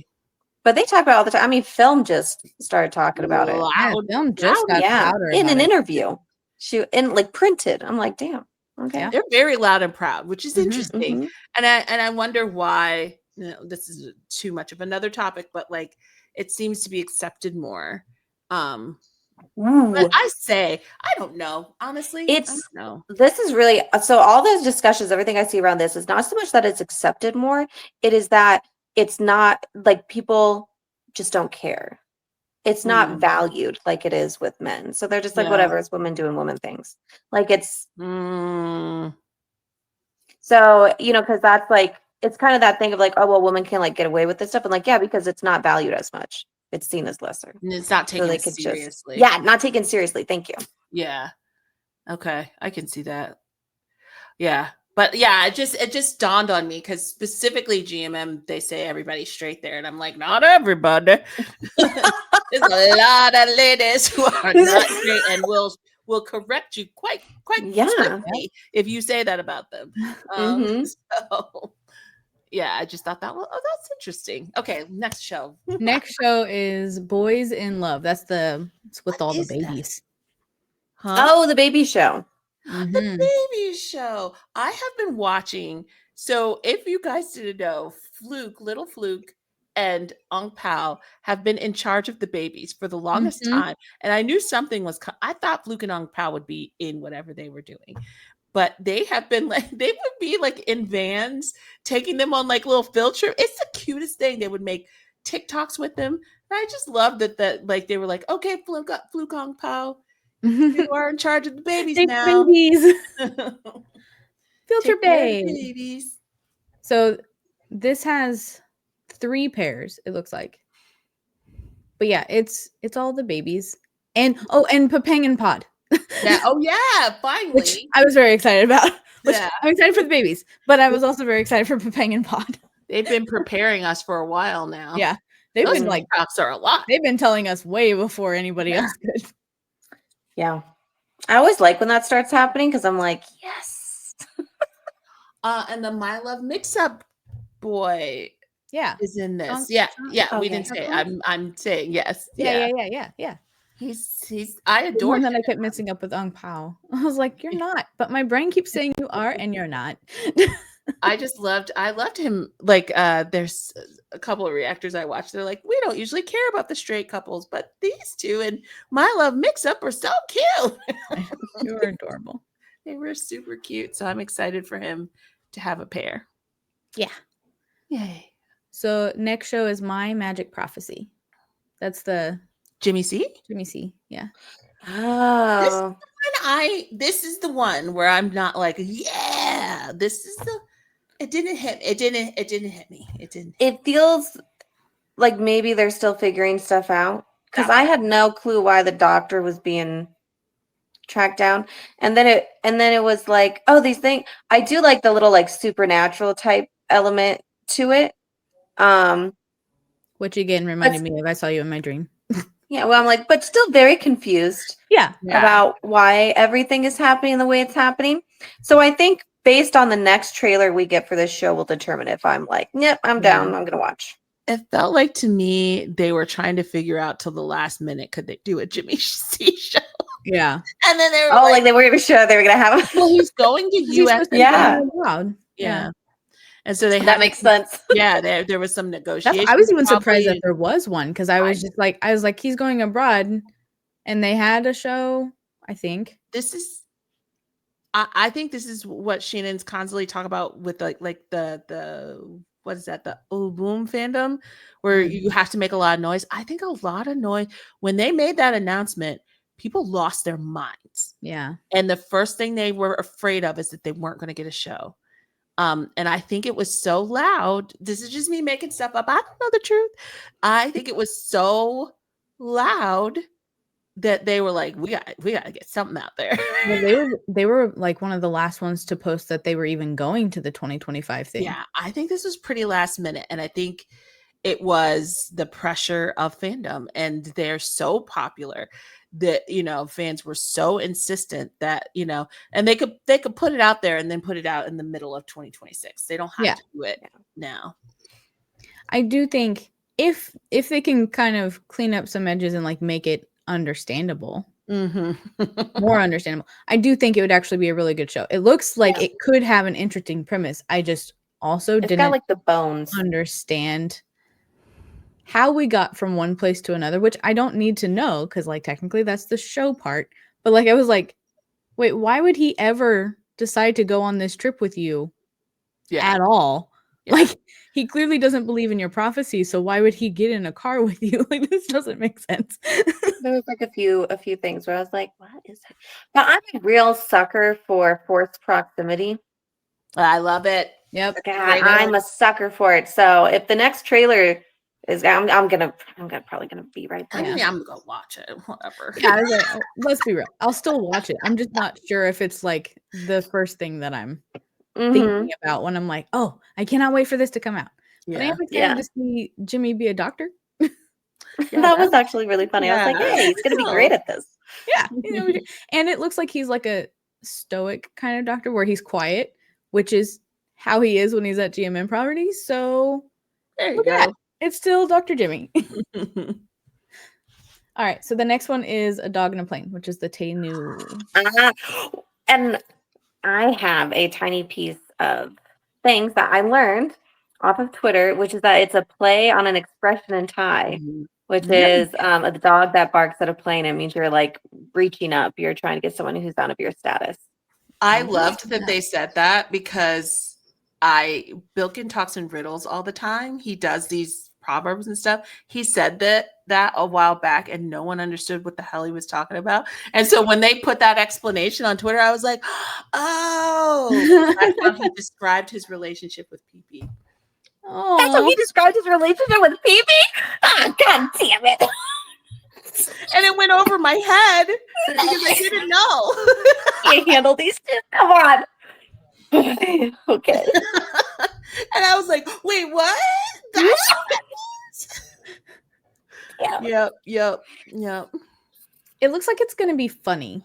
Also, I found that I was really excited to see Tay in a non-buttoned up, cleaned up kind of job, like profession or whatever. I was like, I like that he was in this. Yeah. What did you get excited about? Listen, this has nothing to do with me, and I want people to know that right now that I don't think this has anything to do with me. But at one time, I made one of my little like what kind of show they would be good in, and it was like the guy who has a job, all this kind of stuff, and Tay was just like living in his van, all this kind of crap. Ends up through whatever circumstances is like crashing on New's couch, like they're just like opposites, all this stuff. And then you made me think of that. I'm like, where's my check, GMS? Just joking, because I did not come up with this concept. Well, I assume he actually has a house, so they wouldn't pay you anyway. I do like that it seems like they have listened in the sense where a lot of these actors are getting different types of roles. Finally, we're seeing them get to play different types of people. But this one looks the trainee glossy. Actually, now I need to see who's what will you say? A Dog in a Plane? Yeah. JoJo's directing this one. I'm excited for this one. There you go. I love Tay and New. Like I really, really love Tay and New. And so it was making me laugh. I was like, I can't wait. So Toy, I know I just pronounced his name wrong, but one of the guys from Lycan is going to be in it as one of the white people. And Mark's going to be in it, and Poon's going to be in it. And I'm so excited. Like so far, this supporting cast is also making me just as equally excited as that's the actual thing. It's packed. Yeah. Oh, how did they get Obe to come back? And for such a small role, how? I'm so excited though. When I saw Obe, I was like, what are we doing here? What's going on? Did you get lost? Did you show up on the wrong plane? I'm so excited. First they got Tor, and now they got Obe. They're just like, Nadal, come here. Yeah. They really are. I'm excited for it. This one looks really good. Okay, because the production quality on this one looked really high, so I was like, oh. And then you said JoJo, and I was like, okay, never mind. But it looks like it's gonna be funny. Yeah. I think I made a comment in my thing. I was like, I think they found that they're really good at that kind of comedy, not always comedy, but very comedic kind of rom-com thing. Mm-hmm. And they're leaning into it. And I was like, and I'm not complaining about it because it looks fun, but also looks enjoyable to watch and not formulaic in the full sense. So I'm excited. I do actually feel like, now that we're talking, I feel like Tae Nu is one of the few pairs that actually gets to explore as actors. They really get, they're spoiled. I'm just going to say it. They get top-notch shows but hey, they have the chops. So when you can come in and deliver the way they deliver every single time, then you are going to get to work with some of the top people, and because the top people are going to work with you. I know people think of like GMM is cherry picking and doing magic, but oftentimes it's the directors, it's the writers. They want to work with certain people. I mean, news like, you will not separate us. Weird. Could you imagine? That man show up on set and then just do no. No. He's like, just so we're clear. News like, just so we're clear and like there will never be anything. He's gonna bring Tae every day of filming to a set where he's not on it. There's not a single behind the scenes shot on his straight show where Tae is not also there eating with the staff. He's like, you see in the distance that man, that was Tae. He's like, I will never forget that. What is her name? She was in the Japanese remake one. What's her name? Jane. Jane. When she was telling the story about on set, and it sounded so too much. It sounded too much. But watching him since then, I was like, oh no, this is 100. Like he would get so jealous. He would get jealous if Tae was playing with other people and it looked like they were having fun. And then he would be like, I want to play too. Why won't he? He would look at Jane and be like, why isn't he playing with us? Do we have that much fun when we play together? I want to go. And then she was like, or it would be, he would see other pairs or other people playing and having fun. And he would look to Tae and be like, why aren't we like that? Why aren't we doing that? I want to have the type of fun that they have. I'm so sorry, but one of the things I really like about New is that like, I'm like, yeah, you feel like a 30-year-old. And this is one of those like moments where it's like, why are we not young and having fun? Why? Actually, Newey does not feel 30 to me. He has certain moments. Only when he's with the babies do I realize, oh, yes. He has these certain moments where I am dying. I'm like, oh my God. Yes, that is exactly how. To me, he romps around like a child being like, I want my time. I want my time. Play with me. Okay, so next show is Me and T, which is the Fun to Win. Oh, Me and T. I thought it was. Oh my God, I was cracking up. That looks so funny. I'm so excited. I can't. It was too much. It's too much. I'm so excited. Were you gonna go, Shannon? No. I didn't want to talk over you. I was thinking about how this is what Pan wants so badly, and I get excited when they're excited. Like he has been wanting something like this for so long. And it just it was so funny. The premise is just chef's kiss. And he's another one that is going to get to tap into a little bit of his comedy that he doesn't get to use very often. Like I also very much love that I'm going to get to see Pooin smile so many times in this show. It's going to be very exciting. But Pond gets to play he's playing a stoic character, like a serious character, but it's also very not serious. And I'm so excited for it. There was, what I thought was kind of funny was Santa, right, gets rescued from that restroom. And then Pooin is like, what's going on? And Perch just comes out of fucking nowhere and is like, fuck you doing with this guy? And then I'm like, oh, are those two dating? But then Pooin's like, yeah, Pond, I'll help teach you how to, hit on people so you can hit on Santa. And I'm like, what? I'm like, messy. I missed a vital part of this conversation. I was like, wait a minute, hold on.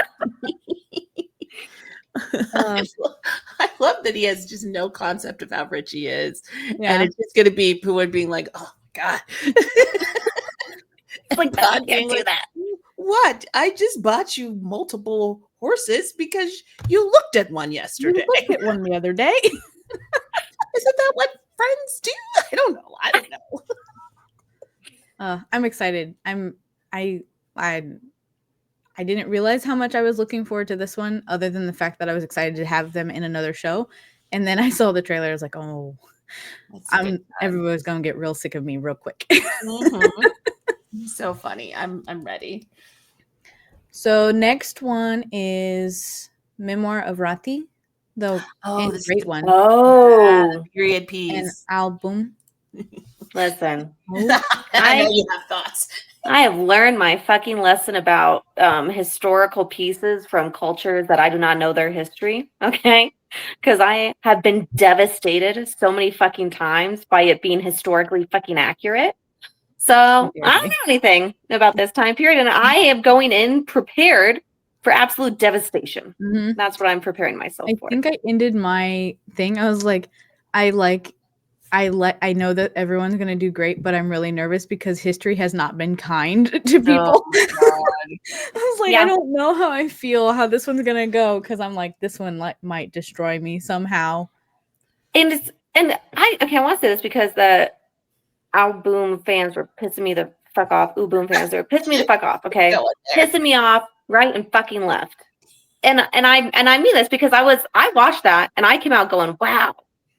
All of the acting in that trailer looked phenomenal. So good. Everything. And the fact that it was the trailer, I looked at that and I went, oh, this one's coming out soon. I was like, this is well thought out. It all the stuff that people are like, yeah, it already has a script. It has this. And I was like, I could tell. And then when they were all like, they need a lead role, I was like, not only are they the second lead couple in that show, this looks like a show that is splitting its time between these two couples. That's what kind of it felt like to me watching this trailer. And I'm just gonna listen. It's not a huge cast. And it's not like when they were with June Dunk. That I don't think people understand the difference in the money and the thing. June Dunk's, when they did that series, it was a struggle bus. I always talk about the wrinkled shirt. That was a struggle bus. Yeah. They were doing whatever. And you know what? They didn't go ahead and what did everybody do? They rallied behind that show. They to the point where they got to do either reshoots or new scenes. Remember, they added episodes to the end, and all of a sudden the film quality was better. They were wearing costumes and not the clothes we saw them in the week before. Everything got better. So it's you get to decide. Yeah. You actually do have some say so in this. It's not just the company. You have to put yourself out there for these people. And I tried explaining something to people where I was like, they have had this show in the works for a while, and they've known they're going to show in the works for a while. And how a lot of the last minute shows worked is there was a huge amount of hype and they had nothing to catch it. So when we're talking about Jimmy and C and Sky and Nani, when you see that sudden amount of hype and you go, oh shit, we don't have anything to give them or any way to capitalize on this. And that's when you get these, we got to find them something. Yeah. But boom, they were already caught. All the momentum and the love for them and everything that was coming off of We Are and stuff was already caught. They had a show, they had something for them. And also the first historical the first historical BL. And I think the first one show. Is it the first historical show for GMMTV? So it'll be For Scarlet GMM. Heart. Scarlet Heart will be the first historical. Yeah. But I don't think that one's. But that one's like not originally like. Yeah, I was like, it's not original to Thailand. Yeah, so I think this is a. And then they get to work with In and Great, and oh my god, when people try to use In and Great, and they were like, "Well, they don't do any of this stuff to get." And I was like, "Do you even know who those two fucking are?" I'm like, they have to breathe, and they will receive things. Like people don't. They have no. I have found that a lot of people do not realize who Great is or In, but like no, they have no know who Great is. I'm like, nah. It's just.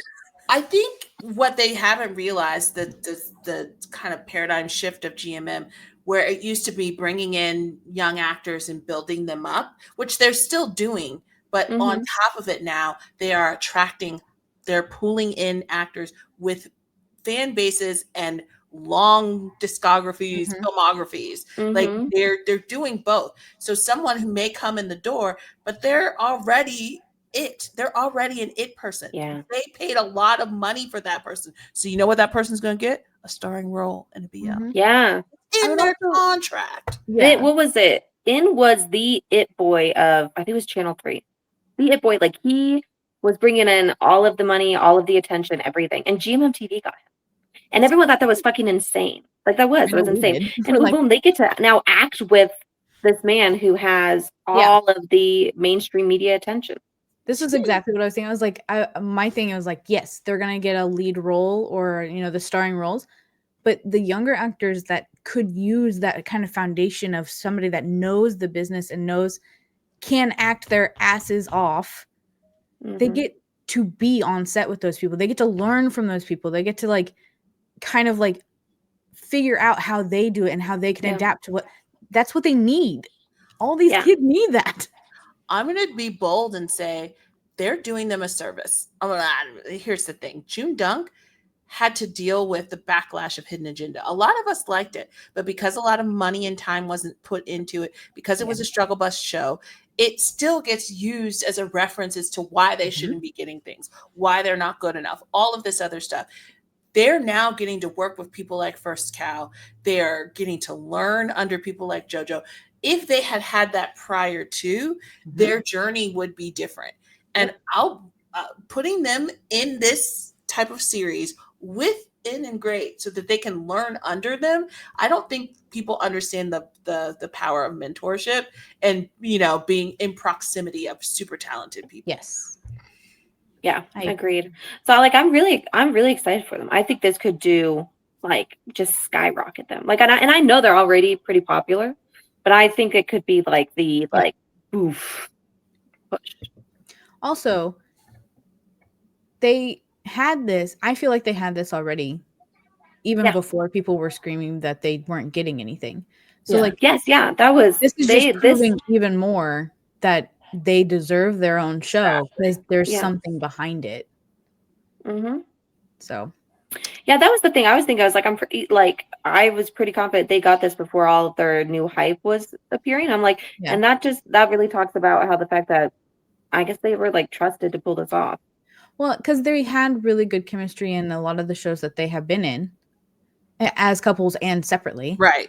And on top of that, there was a big push for In and Great to get another show after Wandy Good Day. So they're like, well, we'll fill it in with another group. And one of the, I think, I'm not going to say that they're one of the only ones, but of the smaller couples, of the smaller pairs, they would actually fit really well with In and Great without them reusing the same cast on each one.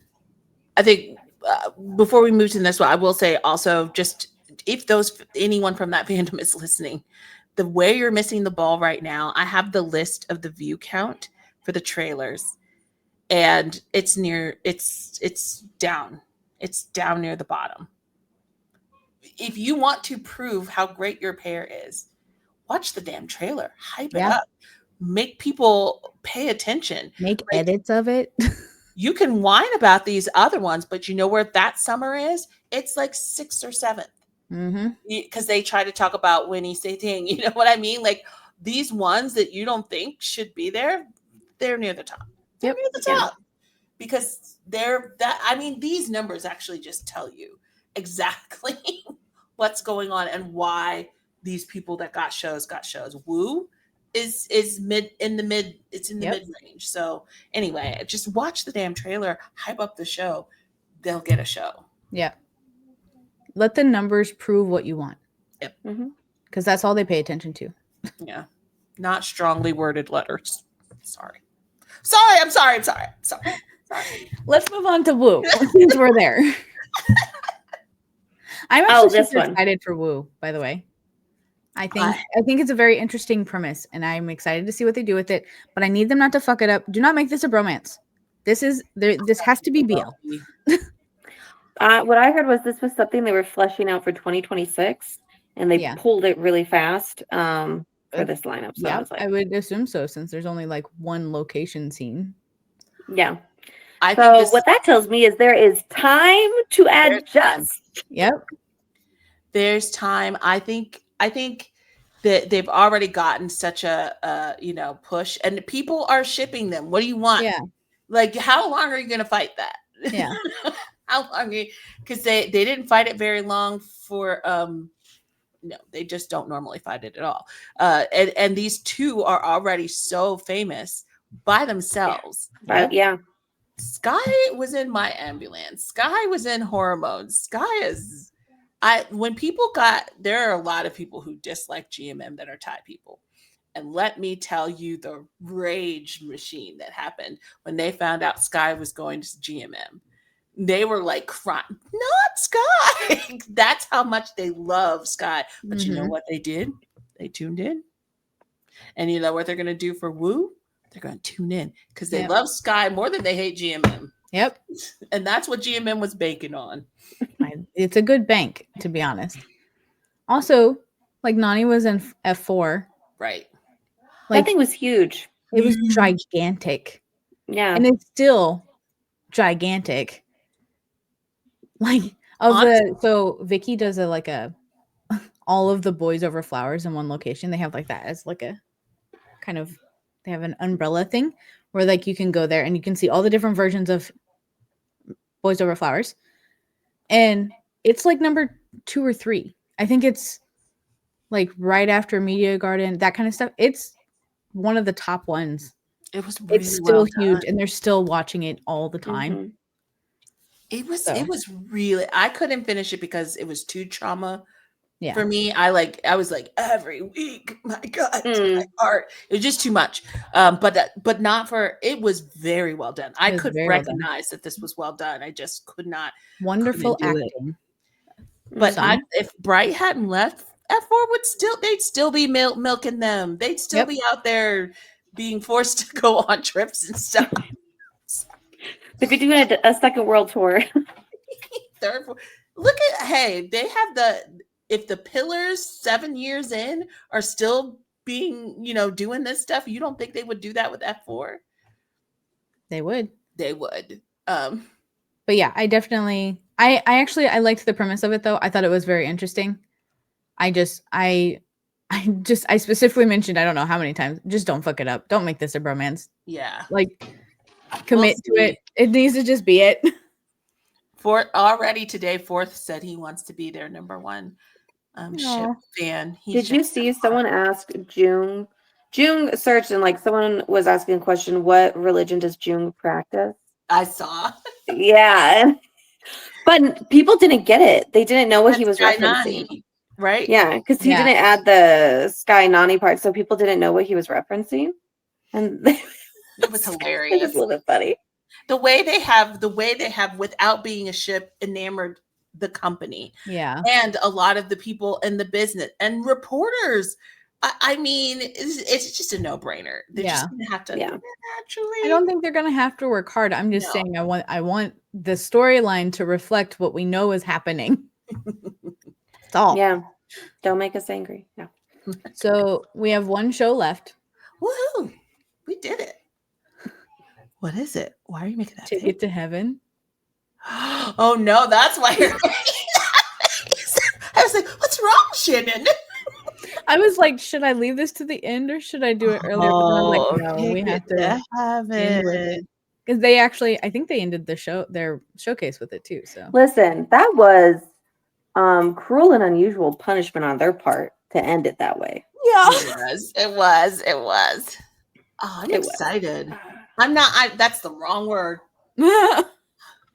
I'm excited for the talent that would be brought out because that is a very different show for those two.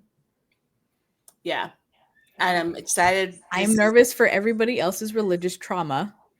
I'm curious because AF wrote this, or it's his, and he is still religious. Yeah. So I'm very curious what the story how it will unfold. I don't think people, yes. Because listen, I was watching that, born and raised Catholic hardcore, and I was going, holy shit. Everything that was just so fucking spot on. There's one scene in this trailer, and it is Fort's character is walking up, and he's in his like stole like the whole garment that the what are they called, altar servers and stuff wear, and he's walking up, and there's a statue there, and he's dropping to his knees in front of the statue, and I just went, fuck, okay. And it's like maybe a second. Yeah, it lasts for maybe a second, and I was like, someone had to have been Catholic. I was like, who put this together? I think Office. Okay, well, I'm pretty confident he is. Yeah. They said when him and JoJo went and stayed a little while in Italy, they were visiting cathedrals. Yeah, and stuff. So yeah, he's the director and one of the screenwriters. So that scene, like I just watched that and I was like, yeah. So I don't know that. I think people need to be prepared for the fact that if you hate religion, this might not be going in the direction you think it's going in. Yeah. Watching it, like, I don't know how to explain, but it was like feeling homesick for something. And because I was like, oh shit, like there's a lot of what I was raised in that I was like, it's really beautiful, right? And there's a lot of things that I was just watching it and I was like, oh my God, like there's so many things I wish I could share with my kids and I want to give to them, because it's like really it was like I was raised in a certain culture and now I'm not in it and I don't get to participate in that way. And I felt like homesick, and at the end of it I was like, oh, I after the trauma of it all, I was like, I had this moment where I was like, I want to be able to share this with my kids. So I was like, I want my kids to know all the beautiful parts, and I was like, and I want them to know all the beautiful things. And I was like, it literally just from watching that trailer, it's like I want them to have the beauty of what I grew up with, and I was sitting there, I was like, how can I do that? Yeah, that's like I for me, like my mother can't comprehend this, but I don't feel like church is a place for me, just because of everybody's had their trauma piece, like with church, and I have mine. And I just can't, I have not seen a church setting that isn't corrupt in some way. And I have lost faith in that, but I have not lost faith. It's a very separate thing for me. From my experience, it's a very separate thing. And I've also been able to create positive spaces that we create ourselves. And so, but like you, I grew up in it, and there is that's why you were like, oh, because there was so many, I didn't have actually a horrible experience, right? Because my parents were very high up, and they actually were positive people who pushed and asked questions and really forced my church to go against the grain. So we weren't kind of doing the things that other churches were doing, or forcing things other churches forced. So it was a more positive experience for me. And I owe a lot of my development to church. Like, I learned to be a public speaker in church. I learned to read in church. I was slow to read.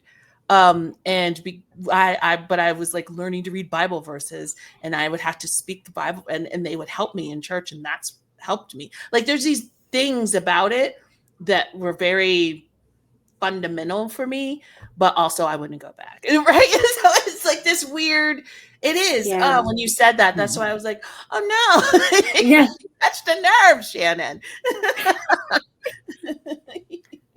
Yeah, and I think when I did my reaction, I specifically said, I was like, this will not hit me the same way it hits other people, because I have removed myself so far from religion over time based on personal reasons and other reasons. And I was like, it will hit other people harder. I was like, for multiple reasons, whether you have religious trauma, gender identity trauma, like that kind of stuff. And I was like, I want everybody to take their time and be careful with how they approach this show.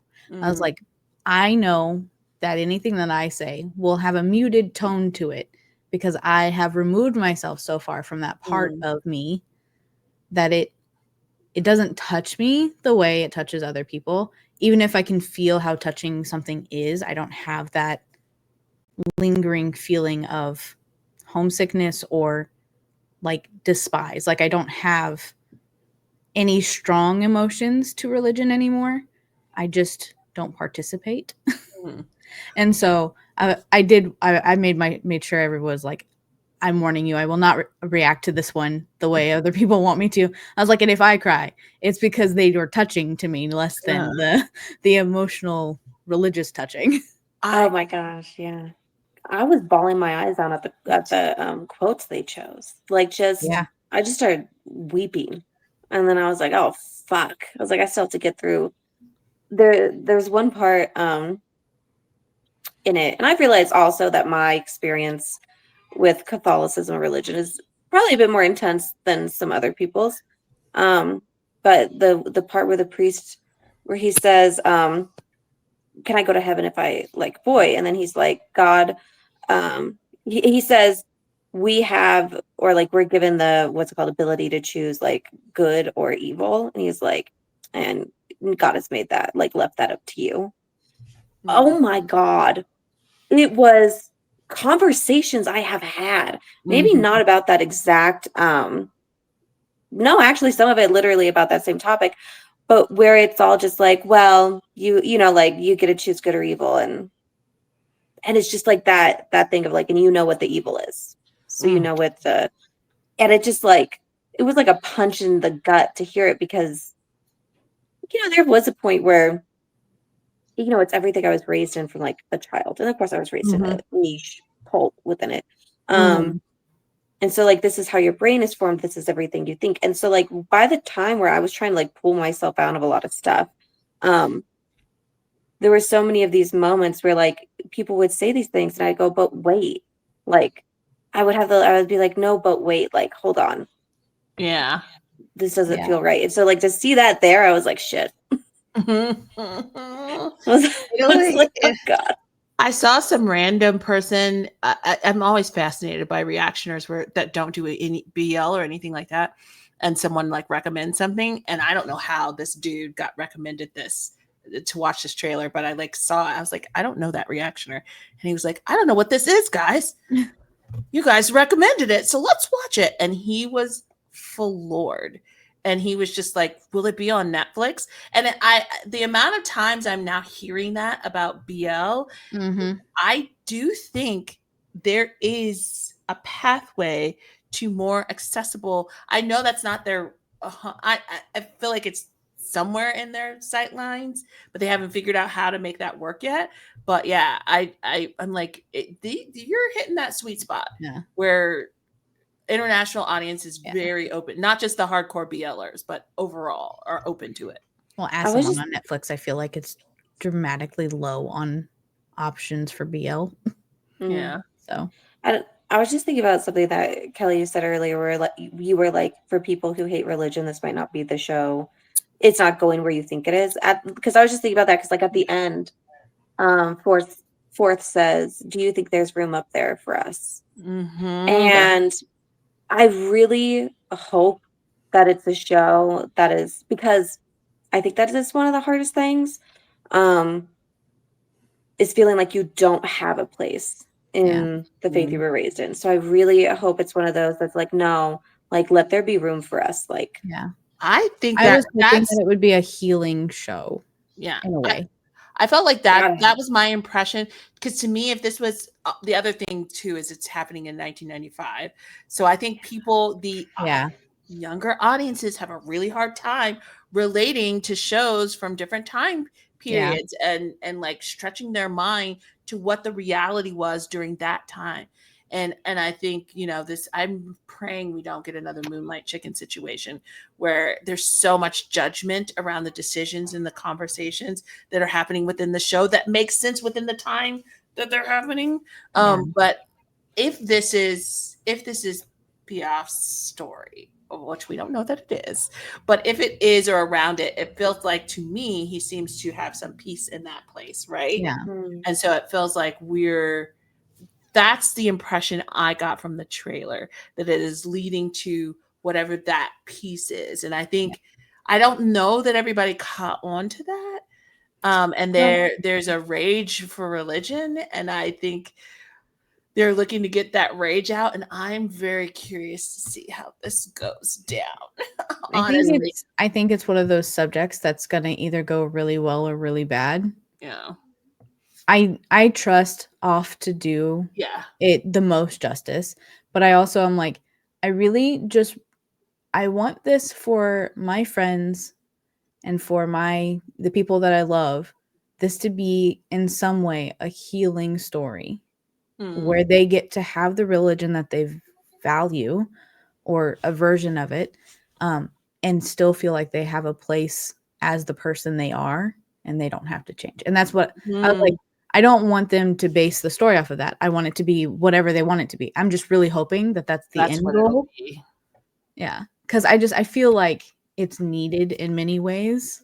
And you don't get that. There aren't a lot of stories that give you that. No, most ones I've seen, it's either they find peace elsewhere and kind of have a version of faith somewhere, but they no longer talk about having a place, you know. And no matter how I feel about that kind of thing, I don't want anybody to feel like they have to lose their place just to continue being themselves. So I would like a result that has another option. Yeah. It's gonna be hard. I'm going to be watching this one. I will probably be an absolute wreck while it's probably, but that's important. So, and I think you're gonna have really important perspective on it, and I think your voice will be needed in that space. Yeah. So I think your voice in particular would be very important to have with that. Yours and Sarah's, I think, are the ones that I look forward to see the conversations that are brought out from those. Yeah. It'll be really interesting. I was really not prepared to see my religion like pop up on the screen. I was like, what the fuck is Catholicism? We're in Thailand, damn it. No, I was like, what? Like some of the religious stuff, you know, it's like this little safety net because it's not the religion I grew up in. So when I watch it, I'm like, okay, there's like this buffer. That I shit you not. It was literally like all the air left my body as I was watching this, and I was like, fuck. It's interesting. And I said in a video, my brother's in the I was seminary. not prepared for, that's for sure. Yeah, like my brother's in the seminary right now. Yeah, and it's something that's really hard for me because we've had conversations, and I've seen how it's like changing some of the way he thinks and talks about things, and so it was really hard. And then this comes out, and I was like. Yeah, I also like people that were surprised by it. I'm like, I saw you in my dreams. Do you know how much time they spend in a church? Yep. And also, the Lovesick 2024. That's basically like that's a religious school. Like they spend time in a church there too. So like, I just don't think people realize how many like private schools that are, you know, how those private schools come about and get that funding. A little churchy. Little Catholicism, gotta spread it out. Fucking everywhere. So, okay, that's it. That was all the show. And I made it through talking about that show, and I teared up, but I did not cry. Yeah, very proud of you. I really did want to really quickly just read out, like, because I think it's interesting, the pilot trailer view count lately leaderboard. Yeah. So, top to bottom or bottom to top? Bottom to top. Okay, so at the bottom we have "I Love a Lot of You." Yeah, then great show. That would make sense. MU-TE-LUV, then "Boys in Love," "My Romance Scammer," "Melody of Secrets," "My Magic Prophecy," "Memoir of Rati," "Cat for Cash," "Head to Head," "Woo," "Love You Teacher," which is much higher. Head to Head is Seeking. Okay. Love You Teacher, higher than I thought. Go Percy. Are we like in the middle of all? We're in the middle of that. We're dead center. A Dog and a Plane, Whale Store, Girls. Okay. That Summer, what, Winnie Sitting? Hello. Oh. I'm saying, y'all, that's in the 600,000 views, by the Whoa. way. And that was on December 3rd. That was on December 3rd, 600,000 views. That was a week ago? Mm-hmm. Yeah. It may be way higher by now. Way higher by now, I'm sure. Burnout Syndrome. Okay. Dare You to Death. Yay, June Dunk. Only Friends. Duh. Yeah. Ticket to Heaven. Girl Rules. Yeah. Mienti. Oh my God. They got top? 1,200,000. What was the top one? The Ponpuin show. Ponpuin. Damn, Ponpuin. 1,200,000. Oh, I'm so excited. Girl Rules was right below it with 1,019,000. Well deserved. Well, way to go, ladies. Ladies showed out. They really showed that their value. I mean, they have been, but it's good to see it like in a. I like seeing like it in numbers. And newbies to their own shows. Winnie Satang and Per Santa, really, their debuts were high. Yeah, high on that list. Is this considered their? Why? Yeah, it's their own first show. Yeah, show that's theirs. Yeah. My brain went to Perfect 10-Liners was their first show, but that's because it's ensemble, and then my brain. Yeah. And we haven't gotten to have their storyline yet. I don't think. Mm-hmm. That's even crazier. No one's seen what they can do yet, and that one was at 500,000 views. Mm-hmm. That's insane. Yeah. I do wonder, I mean, it won't change this thing, but I wonder like if Melody of Secrets and things like that will jump up more once it's flushed out. Yeah, I think I think with a few of these, once we get a better trailer, solid stuff's trailer. Gonna Agreed. Yeah. I think the trailer matters, right? Yeah. If you look at that listing and you look at the trailers, yeah. The fact that Woo was in the middle when they definitely threw that in last minute, that's awesome. Insane. That's the Sky Nani. Like, it's literally everything I was talking about. I was like, listen, they could have been like, we're going to give Sky Nani a show. And then they played some music and Sky Nani did this. Cha-cha-cha, da-da-da, boom, boom. We're getting the show, guys. It'll have 1 million. That one would have had 1 million views. They would have been like, we don't care. It's Sky Nani. It reminded me of like when they did Ocean's Love for the last one, where they didn't play a trailer. They just walked out with the Ocean's Love behind them, and everybody was like, "Yes!" Like, gold. We're in it. Let's go. Yeah. But that's what I was trying to explain. People were getting upset, and I was like, "Listen, Earth and Mix, Off and Gun." I was like, "You put them in anything." Yeah, it's gonna go. It's gonna sell. It's gonna be great. And then even like First and Cow, I was like, they just bring in money. Yep. And they already know they bring in money. And it's there. They're down low now, but I think they'll move back up. I also think a lot of that's just because it's a cutesy show compared to all those other more intense. And also, I think it's another one that needs a better trailer. It does. Yeah. I don't really know how much better a trailer would do for that plot line necessarily. Well, I think there was a few things that probably could have been done a bit differently. I'm not saying that in a bad way. I was literally saying like I just don't know, other than like organization and some very specific things. What for that plot line? I love the plot line. Like I liked it. I'm just saying like it is kind of what it is, kind of a show. That's what I'm like. Yeah. That's what I was like. I don't know if it would actually improve it that much, other than understanding, I guess. I was seeing a lot of people who were like, "Oh, it's ridiculous this," and I'm like, one of like the show movies that I remember and I thought was a hit growing up was Stuart Little. Mm-hmm. If Stuart Little can be that big of a hit, this show's gonna have no problem. And I think that's one of the things people forget, that like the ridiculousness and the like suspending reality, those sell. People will watch that. Also, like Kelly and I have mentioned many times, is that with all these dark, deep, crazy, intense, sexual, whatever, take your pick shows, you kind of need those kind of light, fluffy, confusing, laughable shows to just kind of balance some things out for people. Be like, I don't want to see people get shot and have transfiguring faces. Let me go watch First and Cow play with cats. There, I'm there. Yeah. Yep. Agreed. I was gonna say maybe for some people. No, it's gone. I said I like them both, which you know. But I do know some people that I saw a lot of people talk about the Melody of Secrets more than just it confused them. They're like, and I feel like they're more of the people that like the more fluffy shows, and they were like, that's kind of terrifying. Yeah, they were scared, legitimately scared. I mean, it was scary. His face did the warpy thing.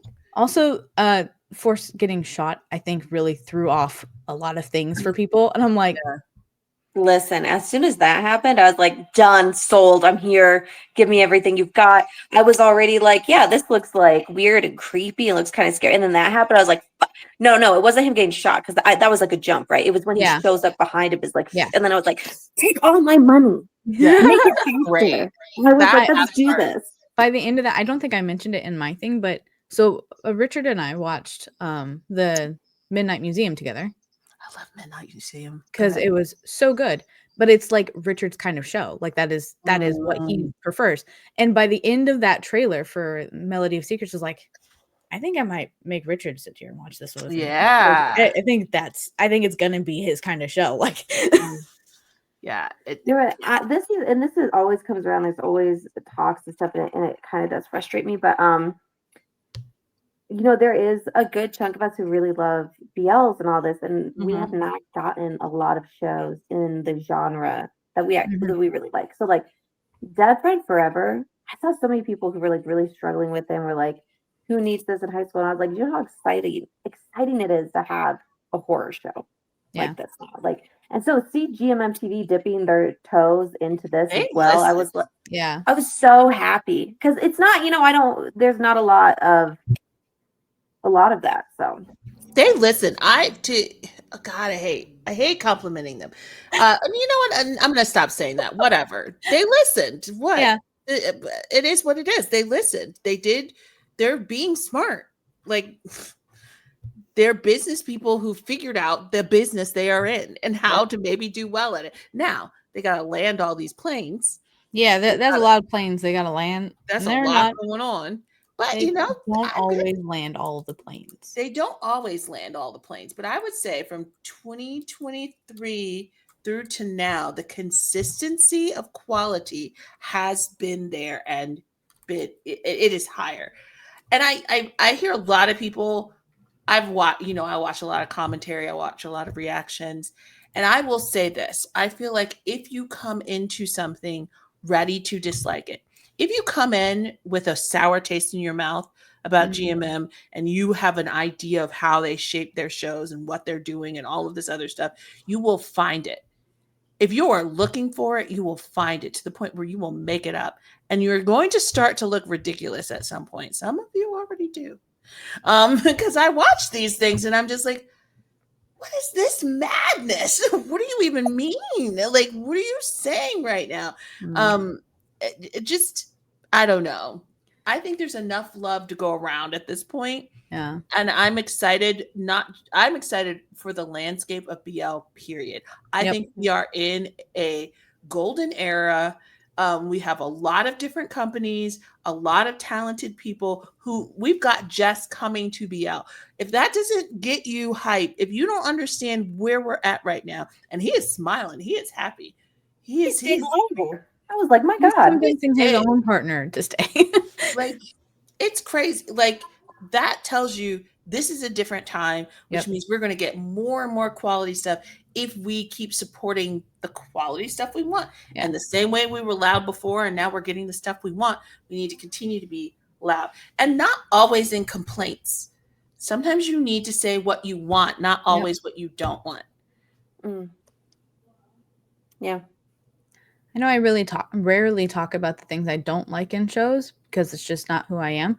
But I want to amplify the idea of the more you talk positive about the things you do like, the more they focus on those instead of just because you saying I don't like this thing over and over doesn't tell them what they should change it to. They just tell you not to do it. Which, if that's what they're doing and other people seem to be watching it and being just fine, then they'll just kind of keep doing it. But if you're like, I really love album in shows, I think they're great leads. I think they're great couple, like whatever.